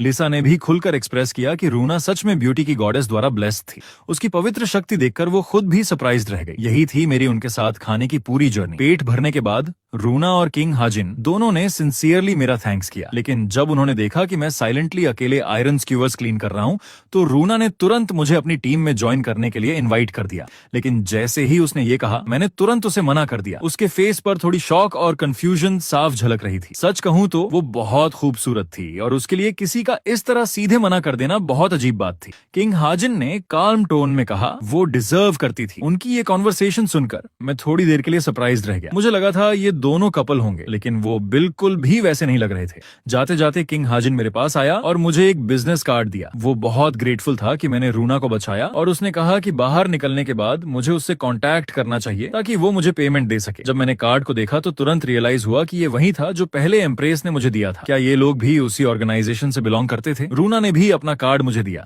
और वो ये एक्सप्लेन करने ही वाली थी कि वो यहाँ क्यों आई है, लेकिन इससे पहले कि वो कुछ बोले किंग हाजिन ने उसे क्विकली रोक दिया। अब मैं ऑलमोस्ट श्योर था कि रूना, किंग हाजिन और एम्प्रेस तीनों एक ही ऑर्गेनाइजेशन से जुड़े थे। वो दोनों अभी ज्यादा दूर भी नहीं गए थे कि मैंने पूरे विश्वास के साथ कहा, मैं इन्हें इस डंजन में फिर से जरूर मिलूंगा। लिसा ने हैरानी से पूछा, तुम इतना श्योर कैसे हो सकते हो? मैंने डार्क टोन में जवाब दिया, क्योंकि मैं इनका पीछा करने वाला हूँ, वरना वो सारे स्कॉर्पियन सिर्फ मुझ पर ही क्यों हमला करते। सड़क पर चलते हुए रूना ने किंग हाजिन से थोड़ी शिकायत भरे अंदाज में कहा, अगर हमने उससे कॉन्वर्सेशन कंटिन्यू की होती तो शायद वो हमारी हेल्प कर देता। अगर हमने सिंपली उसे बता दिया होता कि हमें सिर्फ स्कॉर्पियन पॉइजन चाहिए और कुछ नहीं, तो वो शायद मान भी जाता। किंग हाजिन ने हेल्पलेस एक्सप्रेशन के साथ कहा, लेकिन अगर उसे खुद वही स्कॉर्पियन पॉइजन चाहिए होता तो उनका ये रीजन इंफॉर्मेशन रिस्ट्रिक्शंस के अंदर आता था, इसलिए वो ज्यादा रिवील नहीं करना चाहते थे। लेकिन उन्हें ये नहीं पता था कि मैं पहले से ही उनकी हर बात सुन रहा था, क्योंकि मैं उन्हें चुपचाप फॉलो कर रहा था। ऑल द वे उनका पीछा करते करते मुझे फाइनली समझ आया कि उनका एक्चुअल मिशन डेजर्ट स्कॉर्पियंस को कैप्चर करना था।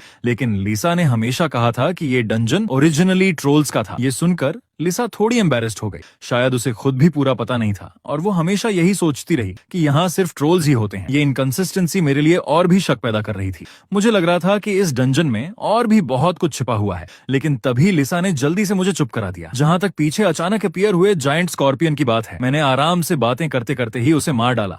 लेकिन एक चीज ने मुझे कंफ्यूज किया, अगर रूना के पास गार्डियन एंजल था तो फिर वो अभी अभी एम्बुश कैसे हो गई? लिसा ने काल्मली समझाया, एंगल की पावर पृथ्वी पर रिस्ट्रिक्टेड है। गार्डियन एंगल्स ह्यूमन लाइफ और डेथ में ज्यादा इंटरफियर नहीं कर सकते। ये सुनकर मैंने छेड़ते हुए लिसा से कहा, तो फिर तुम भी बेकार हो, है ना? इस बात पर वो तुरंत गुस्से में आ गई, क्योंकि उसने अब तक मेरी बहुत मदद की थी। काफी देर सर्च करने के बाद भी रूना और किंग हाजिन अपना टारगेट नहीं ढूंढ पाए। असल में वो डेजर्ट स्कॉर्पियंस के बीच एक स्पेशल किंग की तलाश कर रहे थे, द जेंटल डेथ हंटर। मैंने काल्मली आगे इशारा करते हुए पूछा, वो डेथ हंटर है ना? नाम से ही बहुत पावरफुल लग रहा है। लिसा भी मेरी बात सुनकर चौंक गई। उसी समय किंग हाजिन और रूना के पीछे से एक बहुत बड़ा स्कॉर्पियन अचानक अपीयर हुआ। किंग हाजिन डर के मारे पीछे हट गया, जबकि रूना ने आह भरते हुए कहा, ये सच में बहुत बड़ा है। इस पॉइंट पर किंग हाजिन ने जल्दी से अपना इक्विपमेंट निकाला और रूना से एनर्जी सपोर्ट मांगा। रूना ने इंस्टेंटली ब्लेसिंग मैजिक एक्टिवेट कर दी। अब किंग हाजिन को फुल एट्रीब्यूट एनहांसमेंट मिल चुका था। उसने बिना देर किए जायंट डेथ हंटर की तरफ चार्ज कर दिया। होली नाइट और हीलर का ये कॉम्बिनेशन देखने में स्ट्रॉन्ग लग रहा था।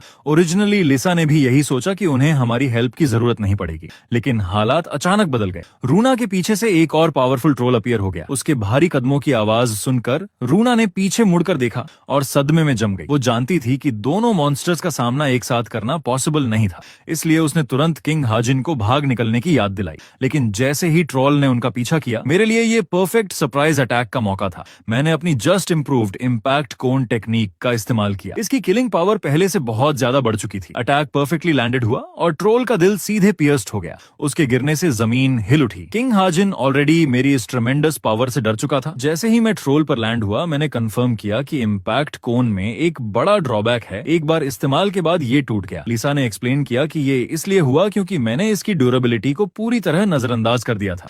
असल में करंट इम्पैक्ट कोन मेरे द्वारा मॉडिफाई किया गया था। इसमें सिर्फ एक लेवल 5 डैमेज सेटिंग थी और ड्यूरेबिलिटी सिर्फ 1 पॉइंट की थी। लेकिन अगर मैं ऐसा नहीं करता तो एक स्ट्राइक में 3rd लेवल मॉन्स्टर को किल करना इम्पॉसिबल होता और मेरा सेकंड प्रोफेशन मिशन कंप्लीट नहीं हो पाता। ट्रोल का खतरा खत्म करने के बाद मैंने आराम से रूना और किंग हाजिन से गुड बाय कहा। स्कॉर्पियन को मारने में उनकी हेल्प करने का मेरा कोई इंटेंशन नहीं था। लेकिन ये सुनकर किंग हाजिन ने डेथ हंटर के साथ आई कांटेक्ट किया। अब उसे फाइनली रियलाइज हुआ कि वो अभी भी स्कॉर्पियन के साथ बैटल में था। उसके खतरे में पड़ते ही रूना अब और हेजिटेट नहीं कर सकी। उसने मुझे आवाज दी जब मैं जाने ही वाला था। उसने कहा, अगर तुम हमारी मदद करके इस स्कॉर्पियन को मार दोगे तो स्कॉर्पियन पॉइजन के अलावा बाकी सब तुम्हारा होगा। ये सुनते ही मैं तुरंत मुड़ा और खुशी खुशी मान गया। मैं तो इस बात के लिए बहुत देर से इंतजार कर रहा था। किंग हाजिन मना करना चाहता था, लेकिन रूना ने उसे तुरंत टोक दिया। आखिरकार उन्हें अब मेरी मदद एक्सेप्ट करनी ही पड़ी। लेकिन तभी किंग हाजिन कुछ रिएक्ट कर पाता उससे पहले ही स्कॉर्पियन की बड़ी पूंछ ने उसे कसकर लपेट लिया। अब उसके पास इनकार करने का कोई मौका ही नहीं था। तुरंत उसकी तरफ कूदा और अपना स्पीयर स्विंग किया। एक ही वार में मैंने डेथ हंटर की जायंट स्कॉर्पियन टेल को काट दिया। अटैक यहीं खत्म नहीं हुआ था। सरप्राइज स्ट्राइक के बाद मुझे पीछा करना था। एनहांस्ड स्पीयर ने जोरदार वार किया और स्कॉर्पियन का हार्ड शेल भी टूट गया। किंग हाजिन अभी भी मेरी ताकत से स्टन्ड था। पास में खड़ी रूना ने जल्दी से उसे रियलिटी में वापस खींचा और कहा, जल्दी करो, उसके साथ मिलकर अटैक करो। किंग हाजिन होश में आया, डिवाइन पावर एक्टिवेट की और अपना परस्यूट स्किल लॉन्च कर दिया। लीसा ने एक्सप्लेन किया कि ये स्किल प्रीवियस अटैक पर डिपेंड करता है और नेक्स्ट अटैक का डैमेज मल्टीप्लाई कर देता है। लेकिन ऑनेस्टली मेरी नजर में उसका स्किल उतना पावरफुल नहीं लग रहा था जितना मैंने इमेजिन किया था। उसके अटैक के खत्म होते ही मेरी बारी आई। मैं फिनिशिंग ब्लोज देने में इक्वली स्किल्ड था और मेरे फेटल अटैक का सामना करने के बाद giant death Hunter finally completely गिर पड़ा। बैटल खत्म होते ही मैंने तुरंत बुचरिंग शुरू कर दी। जल्द ही मैंने सारे पॉइजनस पार्ट्स निकाल दिए और उन्हें पॉइजन नीडल्स और पॉइजन थ्रेड्स हैंड ओवर कर दिए। लीसा को शक था कि शायद रूना ने शुरू से ही सब कुछ प्लान किया था ताकि मुझे हेल्प करने पर मजबूर किया जा सके। लेकिन सच कहूं तो मैंने इस बात पर ज्यादा ध्यान नहीं दिया। मेरा फोकस जायंट स्कॉर्पियन के कॉर्प्स पर था। अनएक्सपेक्टेडली उसके अंदर से एक 3rd level magic stone drop हुआ। रूना इसे देखकर एक्सट्रीमली शॉक्ड रह गई। उसे उम्मीद नहीं थी कि पृथ्वी इतनी जल्दी high level magic stone produce करे। लेकिन जैसे ही वो जोर से बोलने लगी, लिसा ने उसे एक बार फिर तुरंत रोक दिया। अब जब मेरे पास ये 3rd लेवल मैजिक स्टोन आ चुका था तो मुझे यकीन था कि मैं अपना मिशन जल्द ही कंप्लीट कर लूंगा। सारी मटेरियल्स कलेक्ट करने के बाद किंग हाजिन और रूना ने फिर से मुझे अपनी टीम में ज्वाइन करने का इन्विटेशन दिया। लेकिन पहले जैसे मैंने साफ मना कर दिया। फिर भी वो लोग मुझे बार बार मनाने की कोशिश करते रहे। यहाँ तक कि एंजल रूना ने भी जिद की, क्योंकि पावरफुल एबिलिटी यूजर्स का ग्रुप बनाना शिकार की क्षमता को बहुत बढ़ा देता। लेकिन फिर भी मैं अब भी अकेला ही रहना चाहता था। आखिरकार बचपन से ही मेरी प्रेजेंस हमेशा वीक रही थी और मैं अकेले रह रहकर एडिक्टेड हो चुका था। ये देखकर लीसा ने मेरी ओर से पोलाइटली मना कर दिया और उन्हें जाने के लिए कहा। जाते जाते किंग हाजिन और रूना ने कहा कि एक बार मैं अपने देश लौटूं तो उनसे कांटेक्ट जरूर करूं। लेकिन मेरे दिल में इनर थॉट था, बेटर होगा अगर हम फिर कभी ना मिले। अब सिर्फ मैं और लीसा ही बचे थे और अब वो समय आ चुका था जब मुझे वो करना था जिसकी मुझे सबसे ज्यादा जरूरत थी। रेस्ट स्किल के एवोल्यूशन के लिए जरूरी सभी मटेरियल्स मेरे पास ऑलरेडी मौजूद थे। अब मैं बेसब्री से इंतजार कर रहा था ये देखने के लिए कि एवोल्यूशन के बाद रेस्ट स्किल में क्या चेंजेस आएंगे। और इसी सीन के साथ ये एपिसोड खत्म होता है। भाई आज मैं बहुत खुश हूँ। आप लोगों की वजह से मुझे एक नई नवेली गर्लफ्रेंड मिल चुकी है और मैं 9 दिन से उसके साथ हनीमून पर गया था। ओह सॉरी, मैं उसके साथ घूमने गया हुआ था, इसलिए वीडियो नहीं आ पाया। अब भाई अगर इस वीडियो पर 1000 हाइप पूरे होते हैं तो अगला वीडियो मैं पूरे 2 घंटे का लाऊंगा, वो भी अगले 3 से 4 दिन के अंदर।